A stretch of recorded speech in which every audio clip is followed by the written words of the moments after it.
Hello, welcome to the meeting of Public Health Board. My name is Claire Jenkins. I'm the Vice Chair, but chairing today's meeting in his absence. The meeting is being conducted by Microsoft Teams, so if everybody could speak clearly and say their name and role before they speak. I'm going to read out the recording bit. So the meeting of the board is being recorded by Microsoft Teams for the purposes of ensuring an accurate record of the minutes. This recording will be stored until the minutes are confirmed at the next meeting on the 24th of September 26, after which they will be deleted. So we've got apologies from Sean Griffiths and Zoe Piacek, and we've got in attendance Nathan, Head of Strategy and Planning, Neil Stoodley and Liam Scott. And I think we've got Jim via the Teams link. So before we get going, any declarations of interest not otherwise on the record? Nope. So if we can then turn to you, Tracy, I think, to take us through the Chief Executive report. Diolch, bod o'r pawb, Tracy Gibbert ydw. So thank you very much, everybody. You see the report, I'll take it as read, but as usual, just to highlight a couple of areas, but also to give a verbal update on something that wasn't in the public domain when we wrote this report. So firstly, just to say we had a lively, quite energising annual general meeting, which is not normally a cluster of words you have in the same sentence.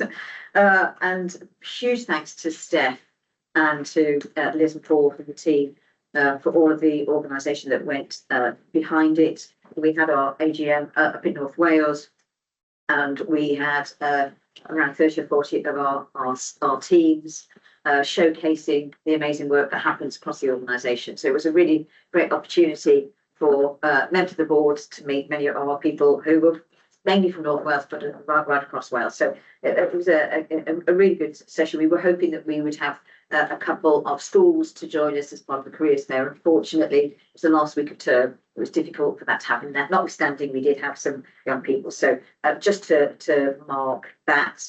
Also to note that we had our first formal meeting with the Deputy Minister for Public and Preventative Health back at the end of June. Obviously, we've met in various guises before and since then, and the ambitions for the Deputy Minister, but obviously for government, is very, very much about shifting to prevention across all cabinet portfolios. So we'll look forward to keeping the board updated, and I'm sure at some point we'll invite the Deputy Minister along to a board meeting, which would be quite helpful.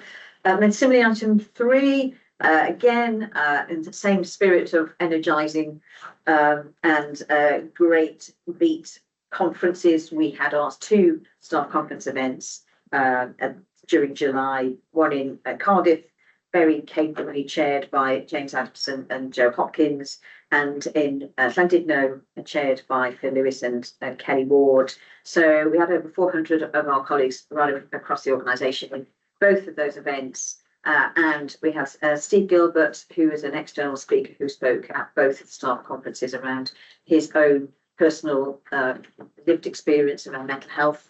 And he tailored it very much to Public Health Wales and Right Determinant. So as usual, it was great to see everybody, but Steve was also excellent. So thanks to everybody, our comms team, particularly Leah, Laura, but all of our multiple team members across the organisation who takes time to present as well at both events.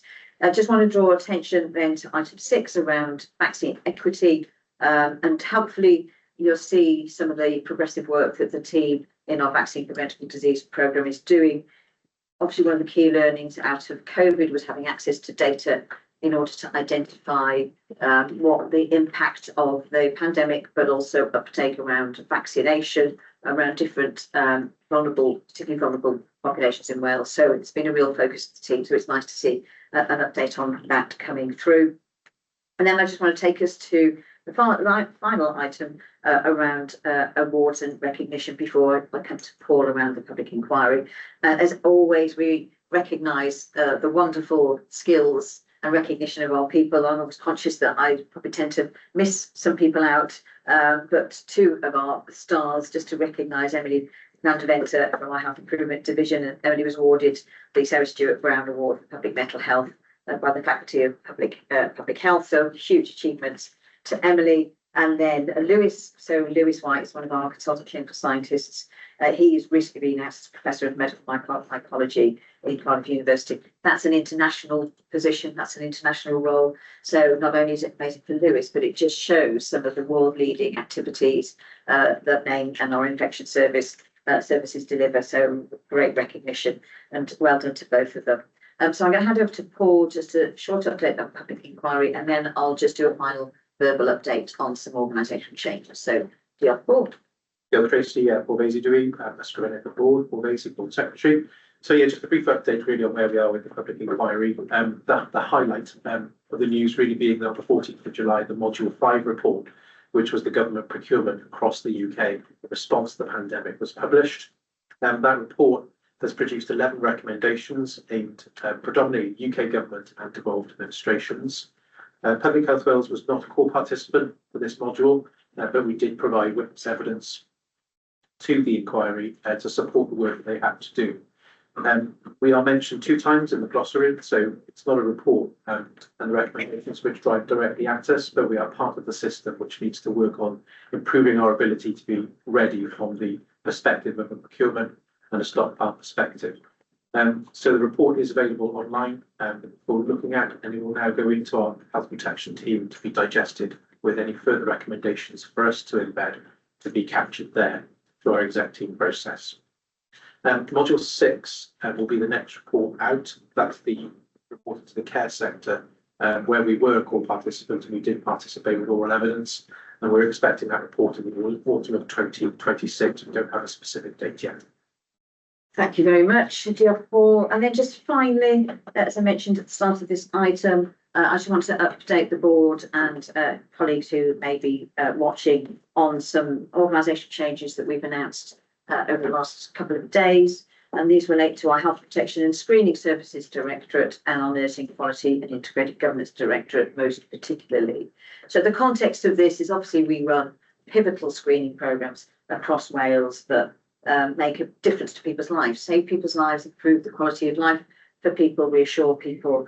And we have 7 screening programmes, and we also coordinate an antenatal network. And the world that we're in at the moment is an ever expanding world. We'll be taking on and establishing the lung cancer screening programme for Wales. There are additional genetic screening activities coming into our antenatal screening. And it's envisaged that further screening programmes will be asked to establish over the coming years. And that's in a context of improvement around some of our more challenged screening programmes, and also the ambition for us to transform our screening offer for participants. So a really expanding world of screening. And in this context, it's important for us to recognise that currently we have significant clinical services that are within health protection and screening services. And so we wanted to also look at whether there was a more fair way of rebalancing executive portfolios at the same time. So with this in mind, we announced to our teams across the organisation in the last few days that Claire, as of the 28th of July, Claire Birchall, our current Executive Director of Nursing Quality and Integrated Governance, will take on the executive accountability and responsibility for screening services in an interim capacity. And then on the 1st of October, we will be establishing a new Directorate for Population Screening and Quality that Claire will be leading, and that will comprise our screening services, our quality and clinical governance activities, and our national safeguarding service.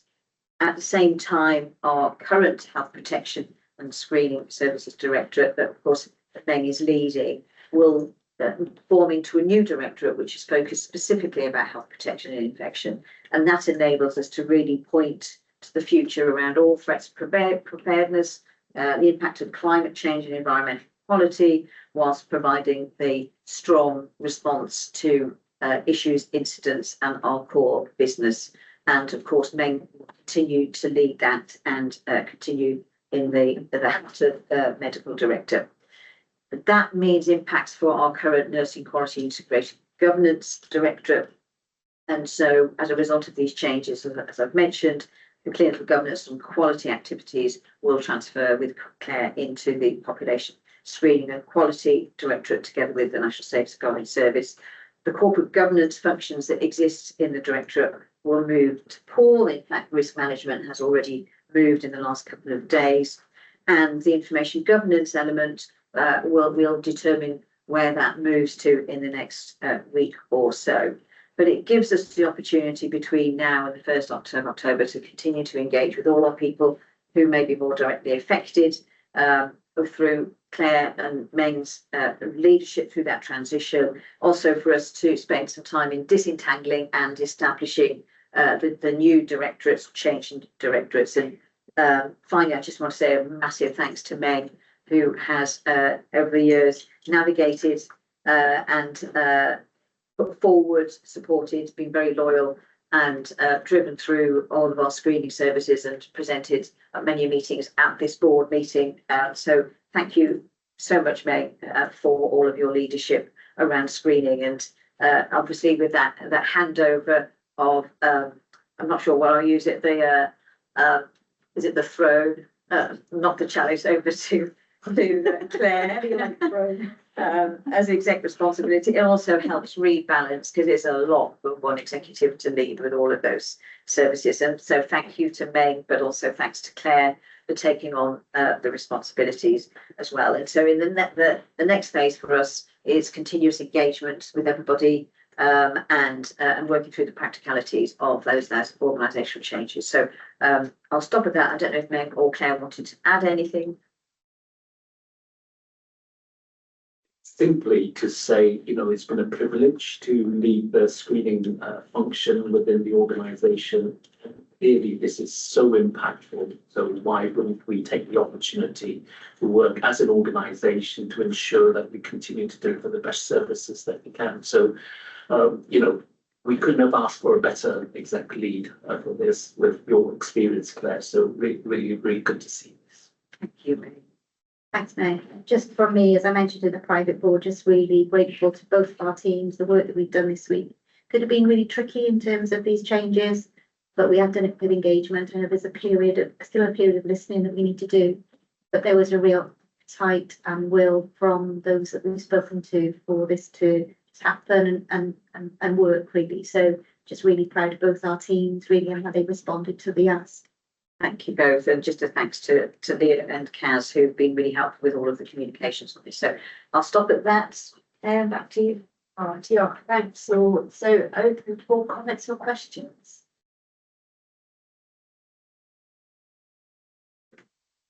Wow. If we move forward now to the latest public health overview, and if I pass over to Ian, I think first, and then to Meg to take us through. Prynhawn da, Ian Bell, dwi cyfarwydd o'r local data a digidol. Ian Bell, I'm the director for research data and digital. We'll start this morning on the wider determinants of health, and there the labour market appears to be quite in a stable position at this point in time, but noting that people are still feeling the cost of living pressures, and those I always warn on this one. The question there was about noticing an increase over the past year. This has been a number of years now, and so it's a sustained pressure on people's incomes and livelihoods around it. It's a very stable picture on mental health, well-being, very stable picture again around healthy behaviours and the latest data there. On mortality data, again, there's nothing I really would like to highlight on there. I'll pause a little bit on the sustainable health and care system, because I think it's important to recognise the continuing decrease in the numbers, the referral to treatment pathways of over 36 weeks.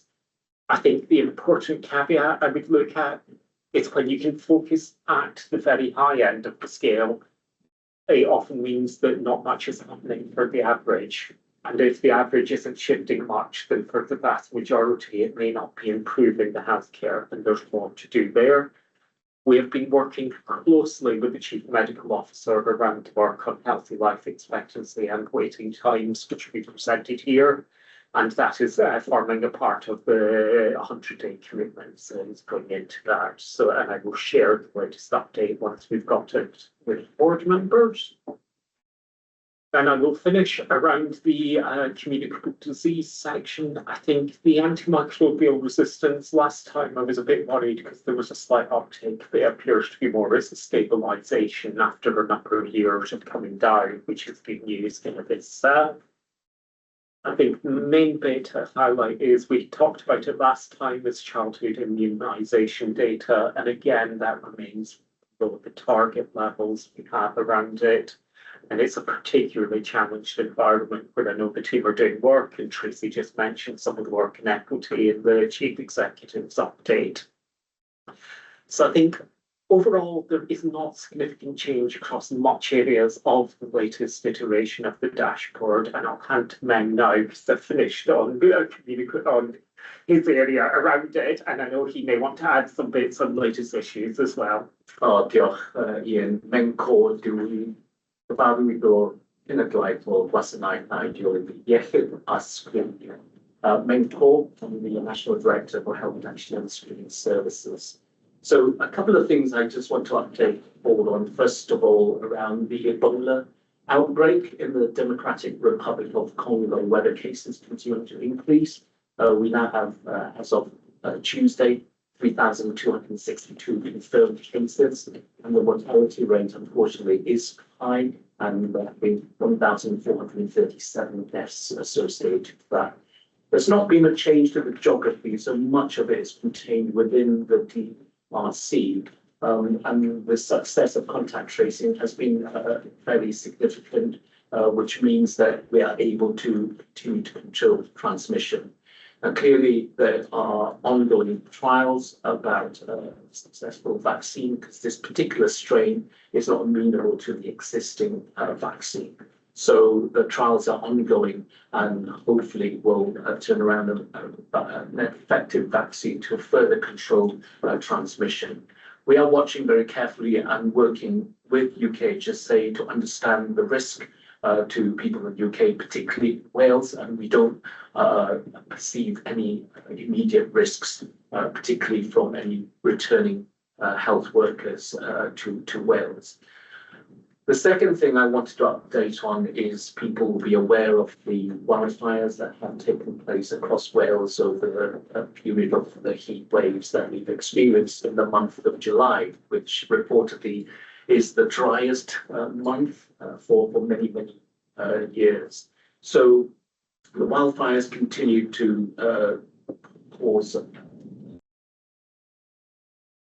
concerns about the smoke and its impact on people, particularly vulnerable groups and people with pre-existing conditions. Public Health Wales continues to provide advice to the public, continues to engage with the tactical coordination multi-agency groups to ensure that our advice is communicated effectively. Pleased to say that many of those fires are now abating, but nevertheless, we stand ready to contribute to any major incident response in the future. Thank you both. Open for comments and questions. Just a thought around the links between the heat, the fires, etc. Assume that will start to come through in some of the potential mortality data, but they might be a bit of and whether or not we're going to do some specific work around that in terms of the public health impact of heat. So there's been a bit of research recently which was published and saying what's tending to show is that the hot weather thing tends to be pulling forward mortality by only 2 to 3 weeks. And so what it's tending to do is have an immediate impact on those who were already very close to the end of their life. It was kind of forced out of the research, but we'll keep an eye on it and look at it. But that once you take the longer term view, it does appear that that excess is maybe exaggerated once you look at it over the longer term. So with each heat episode, the CDSC team do a piece of analysis looking at health statements in relation to these. So we pick up kind of immediate concerns around excess mortality, etc. And that, where it matters, will be reported back. But I do think there is a piece of work, and Samina's team and I have been talking about our adaptation services to ensure that they are best placed to serve people during these times. And this is part of a Wales-wide programme as part of the Welsh Government's Climate Change Programme Board. So there is a climate-informed clinical services group that I chair that will start looking at the adaptation of key services. I'm going to start with 4 service areas where they're particularly vulnerable to heat challenges. So there's ongoing work, but there's more we can do around adaptation. Thank you. Samina is our National Director of Policy and International. So just adding to what Meg has said, in terms of the surveillance, very much similar to what Ian has said, there has been a blip with the very first heat wave in terms of mortality in Wales. There's also been a spike in 999 calls. We don't have the data for the latest heat wave though, so that's something that Meg's team are looking at. I was going to bring this up under the strategic risk register, because this will, of course, inform our response, and it has had an impact on us as an organisation. So certainly from a nursing leadership perspective across Wales, we've noted really significant impacts in terms of environmental care, both for our staff working in those conditions, but also in some of our hospital environments, clinic environments, where it's been quite unbearable, and the impact that that has had on clinical outcome of patients has been looked into. That's it. It's a similar point in terms of social care, in particular old people's homes, I think. And I was going to ask a question about the definition about mortality in relation to heat. So if you're already old and vulnerable, like you said, and then how do you define that person's death is related to heat? And also, a question I wanted to know was around regulation in old people's homes about adaptation, because anecdotally, I've heard that in old people's homes there's been a surge in deaths over heat waves, and I'm not sure if that's recorded as death from heat. And also the fact that there's no infrastructure in some of these places, and not even fans, and the temperature is kind of unbearable at some of these locations, like you say, for staff, but also for the elderly. The definitional points I can pick up on. So mortality, the way it works, there's a primary cause of death, and that's as noted on the death registration by the GP, and comes through, or whoever certifies and registers the death on that side. Then it also lists all related causes as well, where you can then get a picture whether heat was a factor around it as well. At this point, it's a bit too early for looking into it, and we can pick it up as part of the analysis, because as Samina says, we've only really got the first one. And the analysis at this point is really looking at total all-cause mortality, and you could see a very clear spike in those in that. But then what happened then was, compared to previous years without a heat wave, it was then followed by a period which was lower than the long-term trend, and that's kind of fogs the data to that conclusion that actually is pulling things forward by a few weeks around it. Certainly the data should be there to enable that, but it depends how much of it's coded. I'd need to pick it up and check it out. Excess mortality, as Ian says, the food rates and food assumptions, and I think the finessing is in the death registration. I'm not confident that people will think of heat or cold as section 2B or whatever it is, but I do think we might be able to influence the way medical examiners attribute that, because we've now got a single service, the shared services told. And I think what we're missing in Wales, and it's something that was highlighted by the Institute of Forensic Medicine, hosted by Cardiff University in a recent conversation with them, we recognise the need perhaps to have an all Wales view on deaths to understand whether they're preventable causes and themes. So that's something that I've been starting to discuss with the Institute, how we might collaborate with them. And I've also had an initial discussion with the CMO about establishing an All Wales mortality group with that in mind, to replicate what we did for COVID.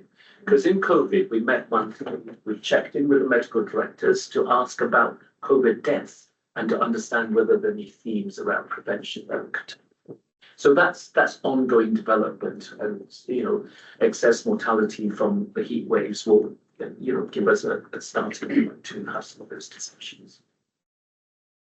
Yeah, I think that sounds like a really excellent idea. Just building up on groups of people where that data would be interesting. There are also an awful lot of families and unpaid carers who are supporting vulnerable people at home. So actually that's a space, people dying in their own homes as well as much as in community settings. So I think it's a really important topic and question, and I would really support a sort of continuous piece of work around it. I just think we need to not just have that conversation with those medical examiners about deaths in sort of registered settings, because we know that there's an awful lot of people who are quite poorly and vulnerable who are being cared for by family members at home, and so therefore managing heat in all kinds of settings, I think is part of that. So we should probably just, I guess what I'm saying is the broader we can have that conversation in terms of consensus of trends, the better it will be, won't it, in terms of informing evidence. Just a couple of points, Tamsin, coming back to your question about care homes and also your point about vulnerable groups out in the community. So one of the key areas of focus for us in terms of adaptation is the vulnerable groups. So we've got a role in terms of health advice to specific population groups, and we're really trying to focus in now on care homes because we recognise that's a concentration of very vulnerable people together. So that's a key piece of work for us in terms of our adaptation. The other key point, I think, is that we've been doing this for many years for winter. So it's just transferring that learning to summer now. So, I think it's very much the same systems that we need to have in place for that. Yeah. Catherine Russell, knowledge agent in universities. I just didn't want to lose sight of Claire's point around staff, actually, because obviously it is having a huge impact in certain settings, but also, presumably an impact on our staff here at Public Health Wales as well. So just, didn't want to lose that in particular. Yeah. Thank you. Brilliant. I think that's all questions asked. So we're asked as a board to discuss and scrutinise throughout the dashboard report and take assurance from the feedback and comments provided, and note the update provided on public health matters. So we're happy to do that. And moving us on then to the integrated performance report and monthly finance report. So we have Neil and Nathan with us. I don't know who's kicking us off. So I'm going to kick us off. Thanks, Chair. So I'm Nathan Jones, Head of Strategy and Planning, and advertising for Zoe R, Exec Director of Strategy, Finance and Performance. So as you say, we're presenting our monthly performance and finance reports today. And I'm joined by my colleague Neil Studley, who will take us through the finance report shortly. We'll start with our performance report. So I'm going to provide a very brief overview, and then we'll take the 4 sections into and invite respective exec directors to provide a brief update. Just before we start though, board members will be aware we're continuing work to strengthen our performance reporting and management arrangements. And this month sees for the first time the addition of the Cabinet Secretary enabling actions within our performance report. And there's an update against each of those in the document. In relation to overall performance, obviously we're presenting a full package of information today, but just to pull out a couple of points. So we'll see in section 1, our rolling 12-month sickness absence level remains above target at 4.6%. Excuse me. And we'll also see our staff appraisal rates are also just below target at 81%. But I think it's important for the board to note the strong performance around our statutory mandatory training rates, which is above the target. Really also, we're continuing to see and report challenges in performance of our screening programs, particularly breast, bowel and diabetic eye screening. And just to make colleagues aware, we've got the improvement plans on the agenda later today to get into a bit more detail on that. So in terms of the performance report, I suggest we just go and take a few minutes to go section by section. So the first section is on our corporate and accountability. So I'm going to turn to Neil on our people indicators first. So Neil, over to you, please. Thanks, Nathan. Neil Lewis, Director of Recruitment OD. So just a couple of areas I was just going to pick up on, and Nathan has referenced a few of those in relation to firstly our levels of sickness absence and where we're currently at. It's kind of seasonally, we do see over the summer months as well, kind of July and August, reductions there normally with annual leave, which we are seeing for that month as well. What I would say is we are investing significantly and continue to invest more in the space of kind of prevention work, also our manager capability. And I think that the piece of work will be rolling out shortly in terms of our people managers, the increased training, support and skills. So I would like to hope, and certainly we would want to kind of evidence the impact that is having, but that certainly will be something which is going to be crucial to us in terms of keeping people in work and providing the best possible leadership and support to them. Staff appraisal, as Nathan's mentioned, slightly below target there. We have been performed at target for a period of time in this area, and this is something I know that their colleagues are looking at across their teams in terms of levels of compliance and making sure we're back where we need to be in relation to that one.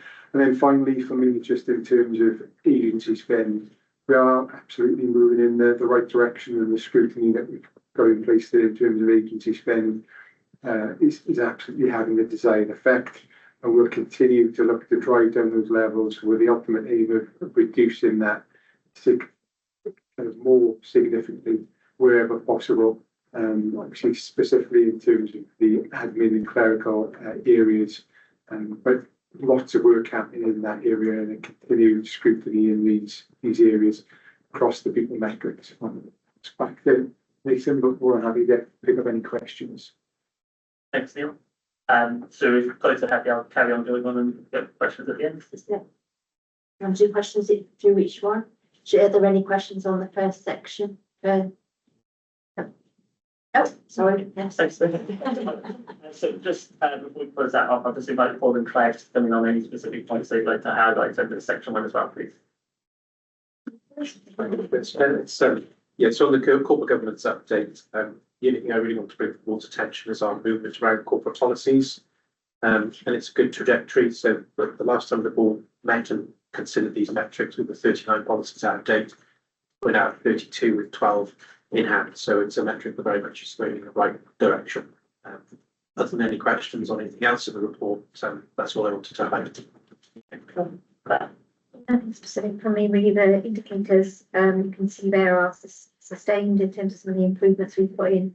Just wanted to note the ongoing increase in demand around the IG element, particularly around subject access. We're starting to see a bit of a trend there. So, and I know it can be far more complicated for us to respond to in the world of AI, but apart from that, there was something specifically I wanted to highlight. Thanks, Claire. So moving us on to section 2. So this covers our key service delivery areas. So clearly, particularly also our health protection and screening delivery. So Meng, if I can come to you, please. Yeah, I think we'll defer the commentary around screening to the section on the screening improvement plans, because I think board will be interested in the improvement actions for bowel, breast and diabetic eye screening, which we'll cover in a little more detail. And we have Graham and Heather joining us online, but Chris Thomas is in the room to give us that detail. The infection services, we do report around the collection time to the incubation for blood cultures as a very important metric, because timely results provides us the opportunity to provide timely antibiotic treatment, because we want to use the right antibiotics for the infection concerned. We have improved in the compliance with the incubation target from receipt to the lab to the blood culture being processed within the lab. We've made a modest improvement on that. However, the challenge remains the collection time to the time it gets to the lab, because that's not within our direct control. It is where the sample is taken on the ward and how long it then takes to the lab reception. And this is about local porterage, courier service, etc. The team continues to work and collaborate with health boards to understand how it can further improve those measures, but it's decreased slightly to 65.82% for duration of 4 hours there. There's nothing else that I want to bring out particularly for discussion, but I'm very happy to take any questions. David Batchel. I'm just going to welcome the little graph, the addition of the graph. It's helpful, but also it kind of, there's obviously some pattern, but also it seems quite erratic at the same time. So it kind of, I think it just visually represents that there's quite a difference regionally. And so I think it's a really helpful addition. So thank you. At least the spark charts or the graphs in the detail. No, the line graphs. In the dashboard. Yes. The spark charts. Yeah. Yeah. Yeah. They've been there for a while. Have they? Yeah. But yeah, they're a great addition. We really welcome it because you can then see the trends. Yes. And for some of the ones that fluctuate a lot, particularly AAA, you know, these are small numbers. So one miss can actually impact on it really hugely. Thanks, both. And obviously, as I say, just mentioned, we'll move on to a bit more detail on screening performance in the next item. For the section to also include performance across the seminar and gyms areas as well. So I'll just invite into colleagues just to pick up any specific points they wish to make. Start with you. Nothing I want to draw attention to this time. Thank you. So there's a couple of things that have come through from Policy International. One is working jointly with mainstream on infection services, reducing their carbon footprint and plastic use. What you'll see here is the accumulation of evidence over time. So it's just trying to draw it together to show the breadth of work. And also, I'm sure mainstream really commending colleagues who've been involved with this because they've really shown huge commitment and enthusiasm. And that's what's really driving the work. The second area that I wanted to just flag was bringing together health and housing work, which happens in Policy International, as well as the role of the policy team and consultation responses. So what we're trying to do is use every avenue for influence. And what we're trying to also do is track that through into policy documents. So that's what we try to do in And then finally, Jim online. Diolch, Jim McManus Dewey, cyfarwydd o'r Cenedlaethol Iechyd a Llesiant, Jim McManus, Director of Health and Wellbeing.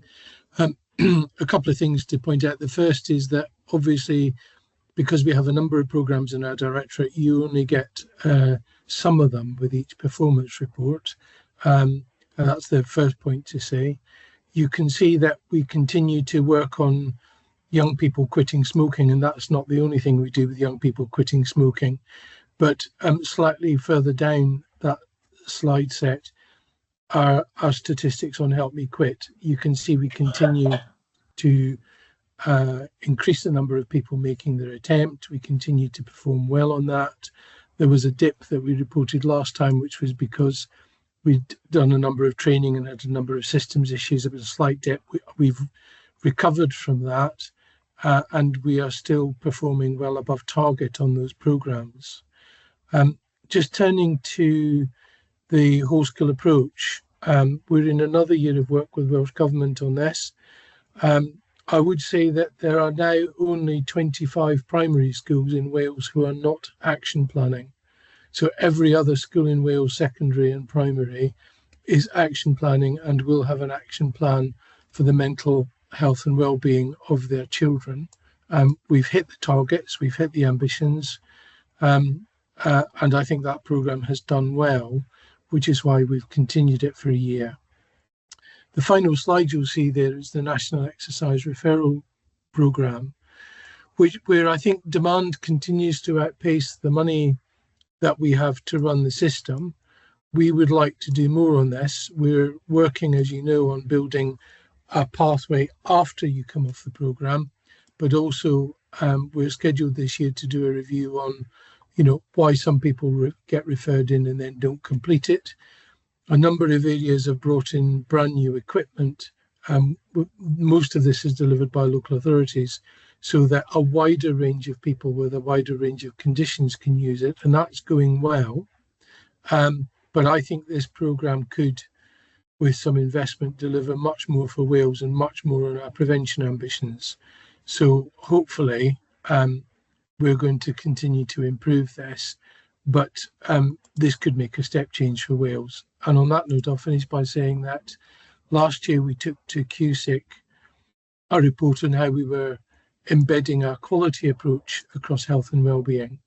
So in September, we'll be taking to QSIC a report on 5 big programmes. That's tobacco, physical activity, mental wellbeing, children's nutrition and healthy weight, and all our educational settings work, on where we've been joining them up and looking to integrate. So I'm looking forward to going to QSIC to say, here are the results of the first big 5 programmes and the integration. For me, NERS is something that I would really like to build on. But of course, that's an issue about finance, isn't it? I'll stop there. Happy to answer any questions, Chair. Any questions? Tracy? Just to build on what Jim's just said, actually, with the new government very much focused around the earlier children, young people activity, with the old former Daily Mile, now Daily Active, and looking at the development and the progression of what's called community by design, which is around centering services and from a health and wellbeing perspective around primary and community care and taking a prevention approach across all health and care episodes and services. Then the National Exercise Referral Programme, I'm not sure the title's, it's still the right title, but I totally agree. It really needs to be broadened up, diversified in offer, as well as activity referrals through, and then the sustainability and follow-up, because you could see this really plugging in significantly across communities and a great way of stimulating the economy in communities. So I couldn't agree more, Jim, and I think that's something that maybe you and I should perhaps push even more loudly with colleagues in government, because it's there for the developing, isn't it? It's already in place, so it could really scale up, but diversify the different population groups that could use it, including rehabilitation as well.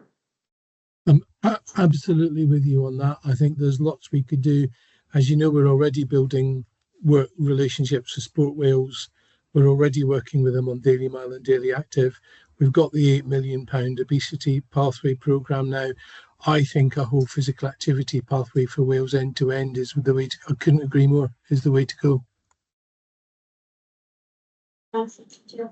It's a related point with the NERS programme. I was just wondering, how much understanding do we have of the drop-off rate? Because it seems like getting people through the door, the first consultation is the hard work, and then do we know why people drop off by 16 weeks? And are we figuring in learning into? Do we understand why that's happening? And then is it iterative? Are we then learning, putting it back into the programme? Is it, it's not suitable activities? Is it an available appointment? Do we understand the nitty-gritty of why people are dropping out, and are we feeding that back in? Because again, it feels like this is like low-hanging fruit. Yeah. Oh, sorry, did I interrupt somebody? No, go for Jim, that's all right.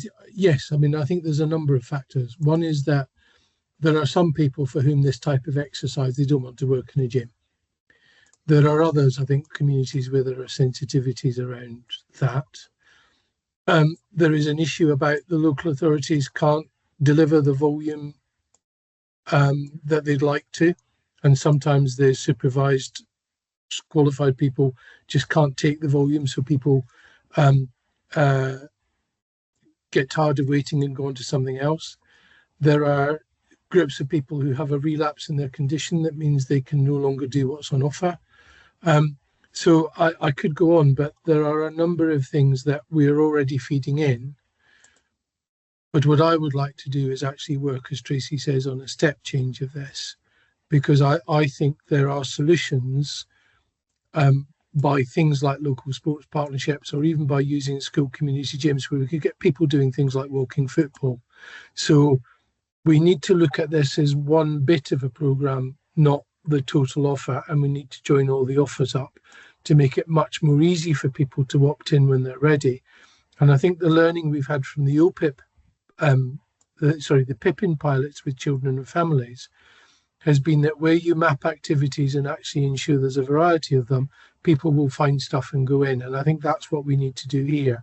It's expand the quality and the range of the offer beyond what might be a rather traditional, slightly medical model of supervised activity in a gym, good though it is.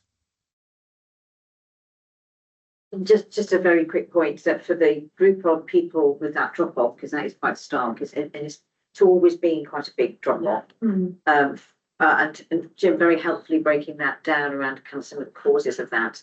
For people who make the choice to drop off, and just think from looking at Samina, whether there is some behavioural insights work that would be helpful to understand that a bit more, because I have no idea whether that's the majority of the causes of why that drop off, or whether it's more structural and accessibility. But I'm sure there's an opportunity from our behavioural insights team to understand that a bit more, because if there's an earlier intervention, that could make quite a big difference to somebody's. In this case, it tends to be rehabilitation. What we're saying, it should be a larger physical activity offer. But yeah, and I'm not sure whether that's has been done yet, Jim. But it's worth plugging into Ashley, I would suggest.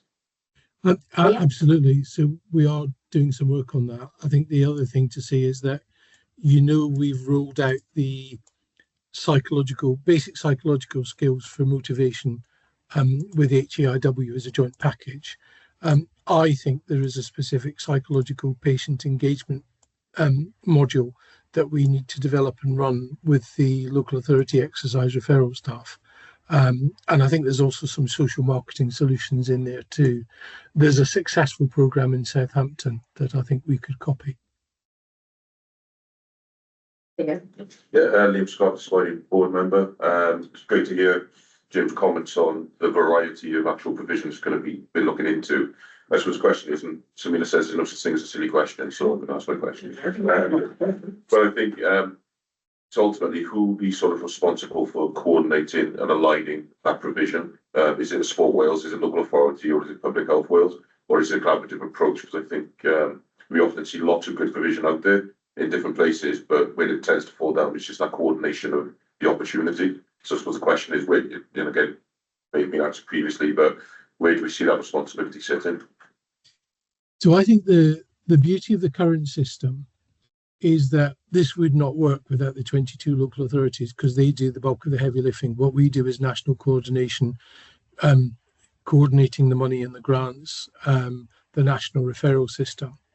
So I think what we need to do is take what works there and continue it, and actually bring in what Sport Wales can do and local Sport Wales partnerships can do, and coordinate it as an all Wales programme where there are multiple partners. We would be happy to do the coordination, but that's a service, not a servant, not master of the system, because actually the engine room for this is the 22 councils and needs to continue being. So if I was saying to Welsh Government, put more money into this, the first destination for that money needs to be the capacity that local authorities give, because they give the bulk of it, and then build it. That would be my view of a coalition that is clearly and well coordinated, building on the current successes with local authorities, Public Health Wales and Sport Wales doing, if you like, being the linchpins of this and strongly involving community sector. Not that I've thought about it at all. Thanks. Back to you. Thanks. Okay, so section 3 then sets out the delivery of our strategy. So as I mentioned earlier, this includes for the first time now a summary of the Cabinet Secretary enabling actions. Most of those indicators appear elsewhere in the report, but this pulls them all together. But for the board, just to note, it's the first time now we're reporting against the job family, the job planning indicator. And at the moment, we're showing that at 46% and below the target. In terms of the IMTP and the delivery of the IMTP, so overall, our plan is on target, or 85% of our plan is on target, and reporting is green. We are clearly reflecting a number of amber and red milestones, and I think that largely relates to three issues. One is challenges to our external environment, I think particularly where we have dependencies on other organisations, and you can see some of that in the narrative. Secondly, I think where we've made internal tactical decisions, some of which we've touched on today in terms of perhaps giving ourselves a bit more time to deliver certain things or going back and doing some additional work. And then finally, obviously, board members will note discussions are ongoing around finalising our IMTP addendum with Welsh Government. And it's likely to lead to some reprioritisation of milestones as well. And once that's agreed, they'll be flushed through the plan. We're also including information on our key change programmes, and I think that's important to draw the board's attention to two of those, which have recently successfully completed. So that's the launch of our new website, and obviously then the North Wales accommodation changes as well. And I know the board are up there recently and we're able to see them. So again, I'll just pause there for a second in case there's any questions around that. Okay, so just one comment. Thank you, Nathan. Just around the strategy, just as Nathan says, obviously there's a 100-day plan for new government which expires at the end of 21st, 22nd, 26th, maybe in August. We're expecting a programme for government to be published in the second half of September. Obviously, we have a long-term strategy and we have a 3-year strategic plan that we're having ongoing discussions with most government colleagues on, just to flag it with the board, and I know we're going to pick it up at the next board development session, but it just does feel timely that we really probably need to refresh the long-term strategy, a bit of a light touch, given the world is accelerating in some areas around some of the threats, and a new government with a very much prevention focused for government, because I think it's incumbent on us to take the opportunity to say, okay, well, are we organising our resources in the right way to meet the needs that drive things forward from a prevention and a protection perspective. So the discussion is to be continued, but following the conversations with Welsh Government, maybe that we end up with a slightly amended IMTP because of the request for some clarity on that, and we'll circle that back in at the next board meeting, depending where we get to. So just a flag. Thanks. It was the mention of the estates on this section, and it was raised with me by someone who's quite emotional during the heat wave about the state of Llanwilly, and I know we visited that lab, and I know there was discussions, and I couldn't remember exactly where we got to in terms of moving the condition of that lab forward.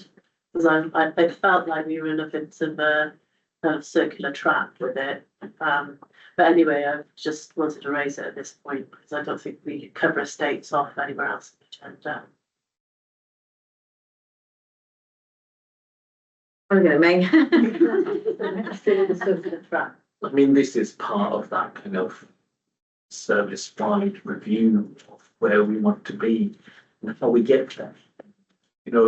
There was an opportunity for the Singleton lab, which if you visited in a similar stage, very planned. And as part of the Arch project, which now has been kind of disbanded and replaced by a regional project, which doesn't include microbiology, and I've confirmed that with them. It's a missed opportunity. So whatever we can do to advocate for a nationwide position on microbiology services, I think we need to work very closely with Welsh Government to continue that.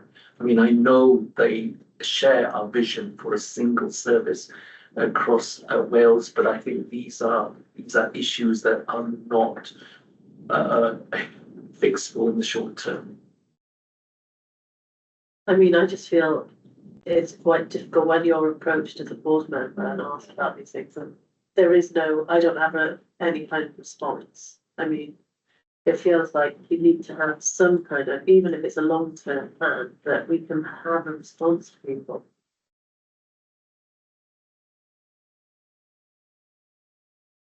Kirsty? It's really challenging because for our laboratory sites, of course, we co-locate in health board, so we're restricted in many respects around the working environment. Firstly, and some of that is historical legacy. You know, the movement preceding Public Health Wales in the former National Public Laboratory Services.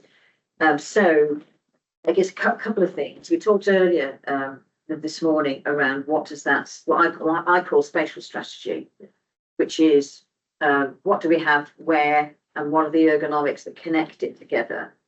And that is about what's the flow within and between where we have premises that undertake our, in this case, our infection service. We could say that, you know, similar for probably from our screening centres. We need to have a discussion about that as well. And from a health and safety perspective, we've said on and off through the years around the board where we've identified what the health and safety executive has also identified concerns. We get into this circular discussion with health boards because we can't control some of the stuff, we can control other stuff. So we need to move forward with that strategy. I guess the question is, and I'm conscious Zoe, who's got the facilities, I don't want to pointing at Nathan, but anyway, Reva is with us, but it's what can we do in the meantime? So we talked about heat. Are there additional things that we can do?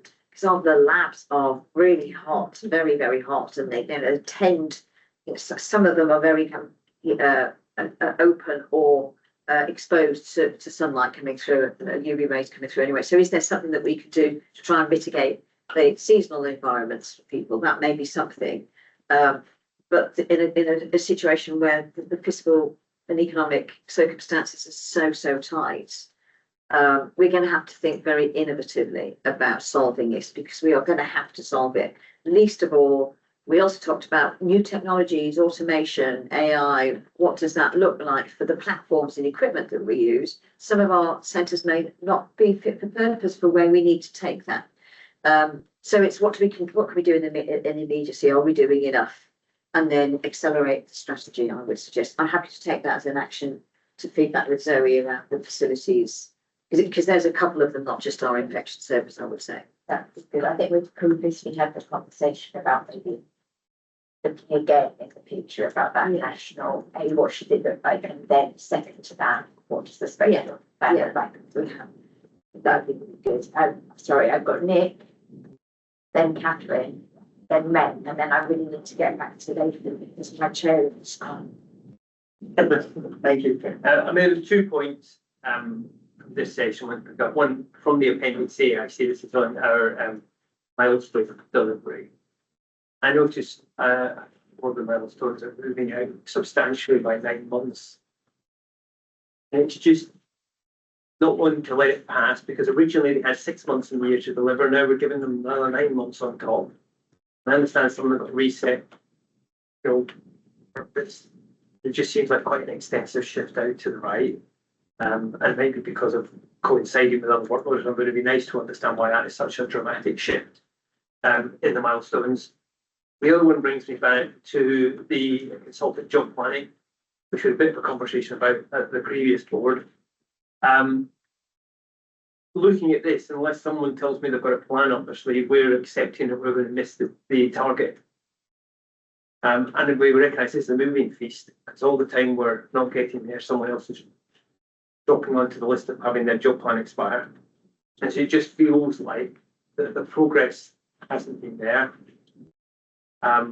There's a substantial gap, we're only 50% of the way there. And we've got the holiday period between now and the end of September when the target was set for us. So it's just understanding whether we have a plan for that or whether we are accepting that that's a plan we're not going to deliver against. Anybody want to respond to that bit of thoughts? So sorry.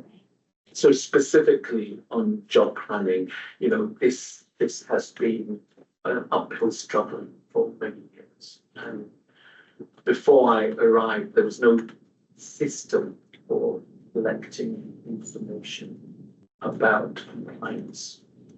And I think since the previous cabinet secretary put into place a target, that's really a wake-up call for us to ensure that this contractual requirement is in place. And we've been pushing it, we've facilitated it through the software for e-job planning, which, you know, is challenging. We're doing all we can in the Office of the Medical Director, putting training sessions for people, training sessions for the managers, and ultimately it really needs a push from managers to ensure that those job plans are in place.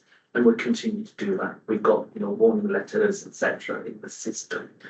So medical directors across Wales are working up an agreed position around how we report on job planning. So some of it is relating to, is it a financial year, is it a calendar year, or is it a rolling 12-month monitoring?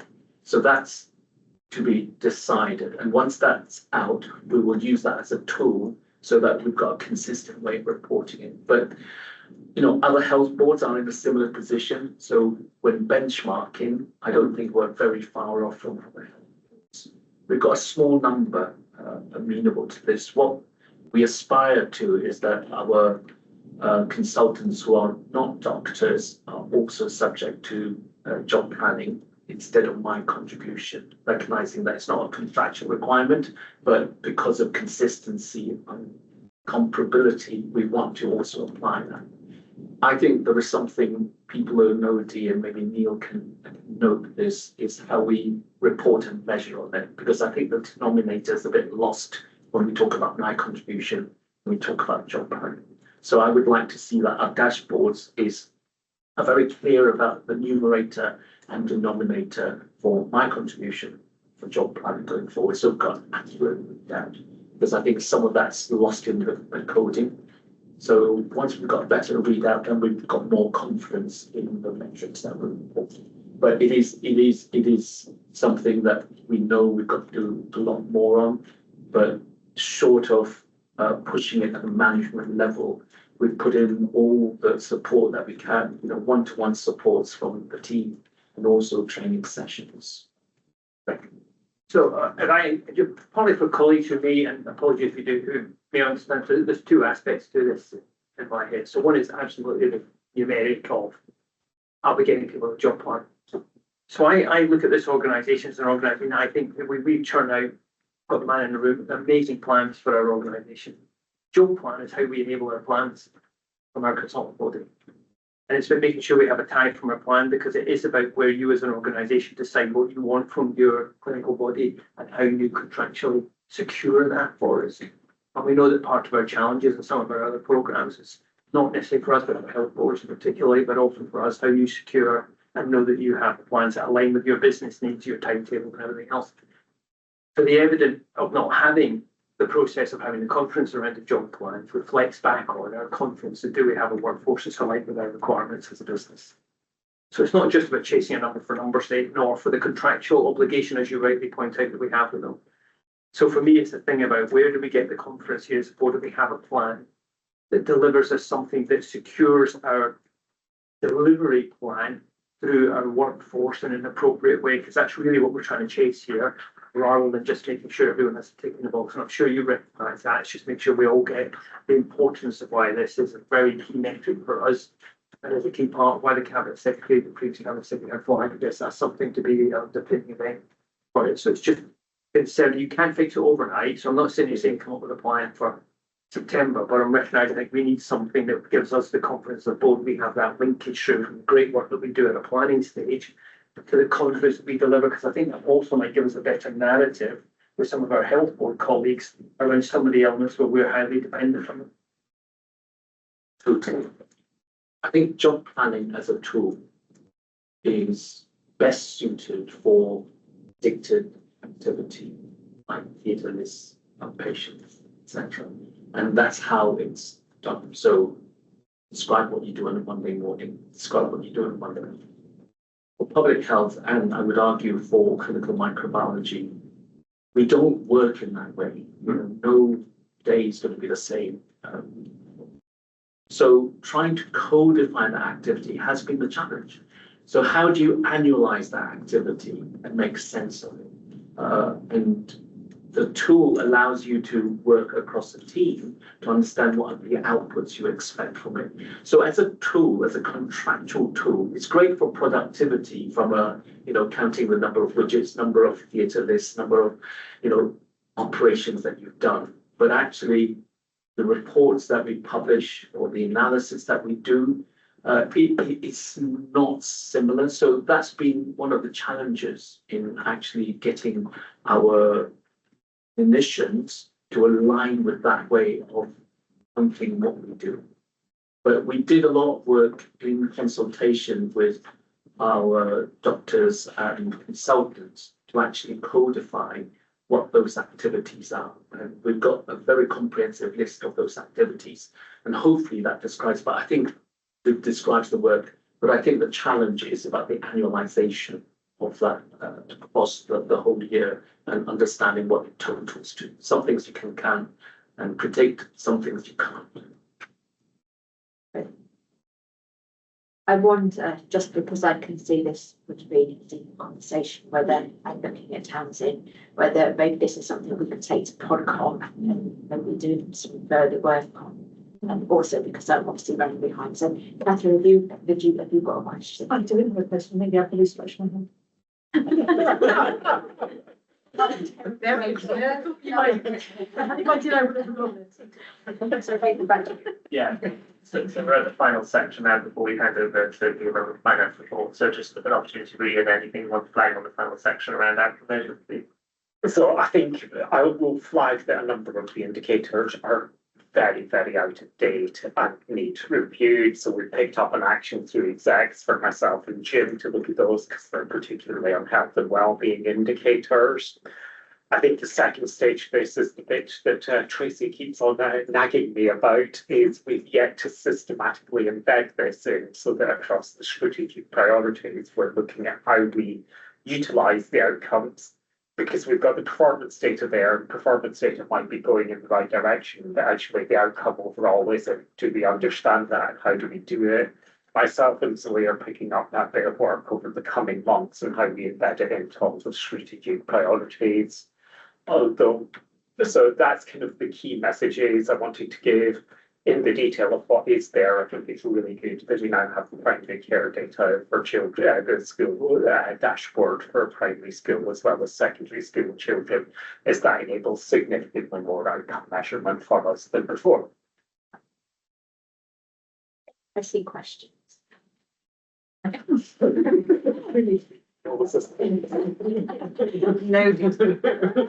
Back to you then. Okay, yeah, so that covers the finance, sorry, the performance report. So if colleagues are happy, we'll hand over to Neil to pick up monthly finance report, please. Hey, yeah, thank you, Nathan. Diolch, pawb. Just to reintroduce myself, I am Neil Sleedy, Head of Finance. I'll give us a brief summary of the financial position. The finance paper is based on the month 3 financial position. The key message probably from the paper is the year-to-date and the forecast outturn positions for both revenue and capital are on track to deliver break-even at year-end. Our public sector payments policy performance is also delivering the target level and is expected to continue to do so. So all of our 3 main financial targets are on track for delivery. I would reflect that we've probably seen a slightly higher year-to-date revenue variance than we would normally expect at this point in the year. But the £90,000 variance report is still a relatively small variance. And that's being worked through with directorates and also is in part due to a change in process that we've made where we've locked in our budget phasing for the year. And probably the final point that I wanted to raise from the report is in relation to our screening services, screening service level agreements. We've highlighted them in the report as complete and ready for sign-off. Since the report was submitted, they've actually now been signed by Public Health Wales and are awaiting Health Board sign-off. So those were the key messages and points that I wanted to pick out from the report, and happy to take any questions. Very much. Do we have questions or comments? Yes, no, thank you. Thank you very much. Right. Okay, so we are swiftly. I know we started late, but we're swiftly. Oh yeah, sorry, I didn't read that bit. So the board's asked to consider the integrated performance report and not the finance report and to take assurance in the discussions and actions. Right. Something we can turn out the social health, isn't it? So next section is on the screening improvement plans. So if I hand over to you then to take us through that before lunch. Oh, brilliant. Thank you. Apologies. No pressure. Thank you. So the 3 screening improvement plans relating to breast, bowel and diabetic eye screening are here for you to review and discuss. And one of the key additions since this was last presented to the board was the inclusion of trajectories, just to give an understanding of when we might recover some of those performance metrics that we do want to improve on, particularly, for example, the 3-week assessment weights for breast. And you can see from the trajectories that the plan is to return that to standard in April next year. But we've got Chris Thomas here, who's Head of Operations and Screening Services, who can give us an overview of the improvement plans. And we've got Graham Brown, who's the consultant lead for breast. But because we've got some absences in the team, Heather Lewis has kindly offered to cover the other screening programs as well. So Chris, over to you, and then perhaps we can invite Heather and Graham. Thank you, Bernard. I'm Salisbury, Head of Operations and Screening. If I can bring Graham Brown straight in to start us off with drugs as well. Thank you. Yes, please. So Graham's dialed in online. Thanks, Graham. Afternoon. Yeah, so I think obviously the BTW plan as it stands at the minute, the main areas of focus is around our reading timeliness, which we know is not where we want it to be, our assessment clinic weights. We've obviously had the breast test Wales review, which is got recommendations which we're going to have to respond to as a service, and looking at our 36-month standard for our round length, and obviously the usual thing of tackling inequities within the programme. So I think you obviously see the detail in there. I won't go through it line by line, but there's some areas of real focus at the minute, particularly around our workforce capacity, including how we are interacting with the workforce in the health boards, so particularly around surgical capacity for the latter parts of the pathway beyond the kind of assessment clinic end of things. I think that's probably all I want to say, because I suspect there may be questions around this one. I appreciate there's a lot of reds and ambers in the current state of where we're at. I think that reflects the fact that, as Meng's alluded to, some of this is not an overnight fix. There's going to be timelines around getting that workforce capacity to where we need it to be to match the demand that we know we've got coming through. So I think that's why some of those things remain in an amber state at the minute. And the trajectories obviously speak to the work that we've got to do over the coming year to get us there. So that's it in a nutshell. Obviously, happy to take any questions if there's any specifics anyone wants to ask on that. Any questions, comments? Stacey? Yeah, thank you, Chris, and thanks, Graham and Heather joining as well. Just to reinforce one of the points that Graham made, you'll see on the BTW chart, you'll see North Wales bottomed basically, and we have had a number of escalation meetings with our colleagues in Betsy Cadwallader, who we contract to provide consultant capacity for undertaking the assessments, and then obviously it's for the health boards to follow through with any interventions as a result. And we have really struggled with significant reduction in the panel of the assessment capacity, and some of this is due to some behaviours in that area, and which BCU are working on and have made some progress, but still isn't sort of coming through. And we've just escalated again another email to them, flagging areas that are pulling down the performance that we are contracting them to provide. So that some of this is within our wherewithal, and just to outline that, you know, unfortunately, some isn't, and we have to focus on both equally. But just to reinforce that, thanks, Brian. The line graph I found was quite a helpful visual. August seems like a tipping point that things are going to improve from August onwards on the 3 line graphs. What is it that's happening in August that we feel is going to kind of put us in a position to improve service? So I think there's a couple of things.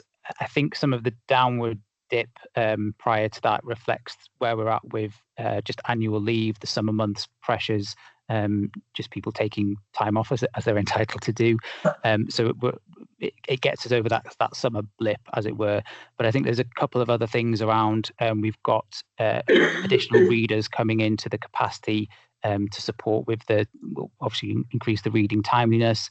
Hopefully the impact that we've got now with the radiologically led clinics that should be picking up that backlog that we've got, particularly in North Wales, all of that should start to see that trend start to increase in the way that we want it to. So it's a combination of just accounting for the time of year and the kind of leave, as well as the workforce stuff that we know is coming through. Claire's just had to leave the room. She's having a little bit of a coughing fit. So I'll just pick up any questions. Meg, did you want to add anything to that? I mean, I comment, I just want to kind of put in the context of what we're asked to do for this, but all of the other ones as well. First of all, I want to recognise the work that's gone in. There's clearly a lot of work's gone into this, and some really good stuff in there. Really pleased to see trajectories. I was expecting not to, I'll be honest, and I was going to pick it up. So really pleased to see it.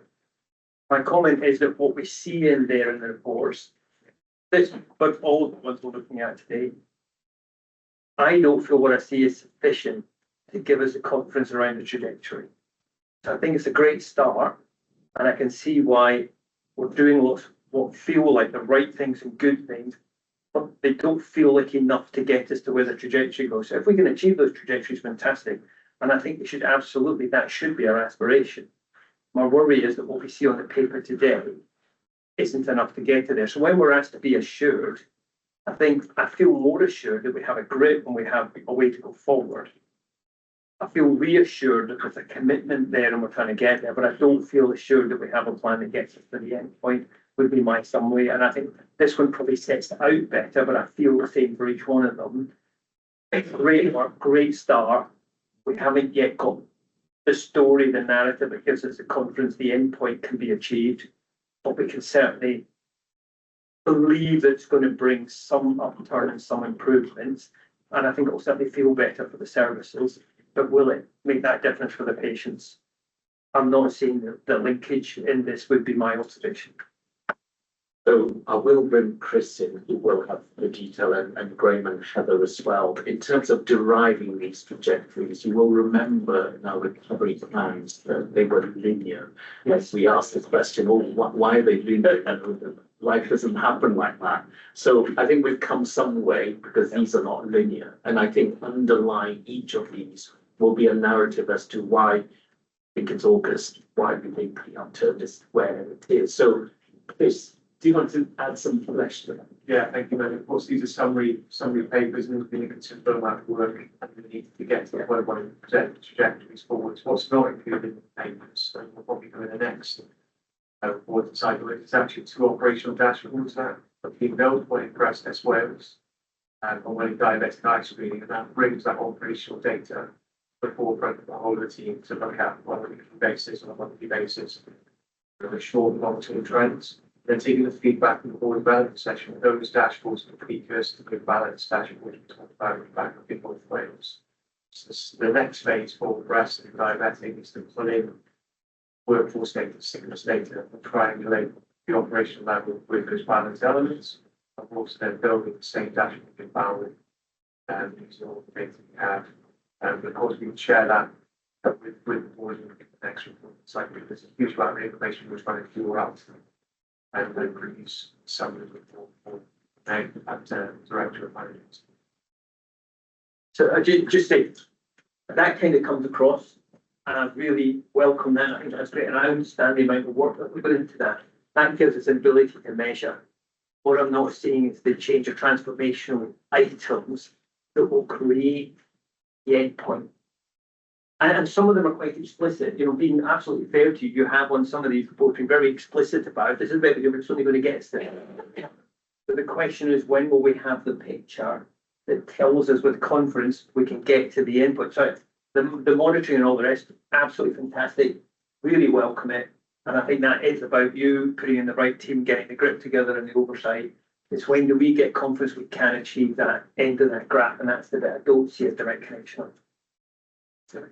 Yeah, Nick, I agree, and we had said we had similar conversations with the team because it's just such a huge amount of work that's gone on compared to where we were on coordinated, deliberate, planned activity. And thanks to Graham and all of our colleagues and obviously Dean and Chris in this. Last time we did a deep dive on this last week as well as execs, and we have a similar conversation about wanting to see the actual composite action that contributes to the change in trajectory.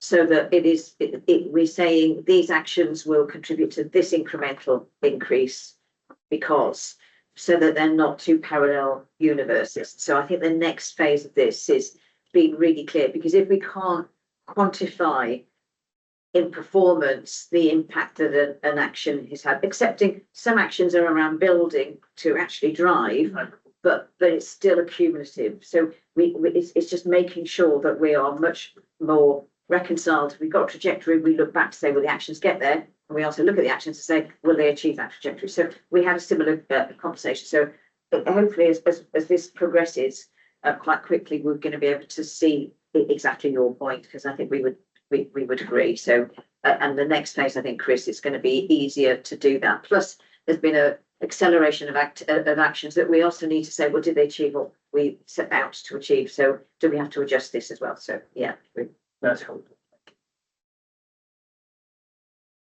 On this one.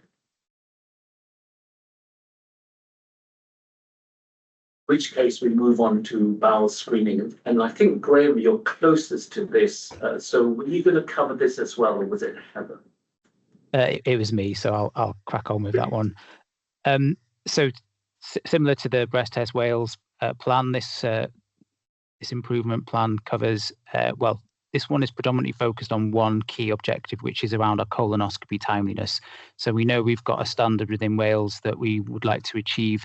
Anyone who has a FIT positive result has a colonoscopy within 28 days, and that is split between two aspects of that weight, which is the time for the specialist screening practitioner assessment and then the actual colonoscopy itself.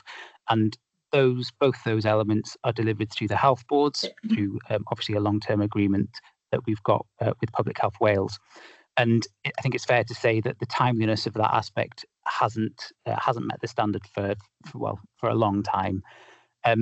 There are health boards who have been close to it and have actually achieved it, but I think the last few years it's been extensive waits in some health boards, far longer than we would want anybody to be waiting, given that they've had a positive result from their FIT.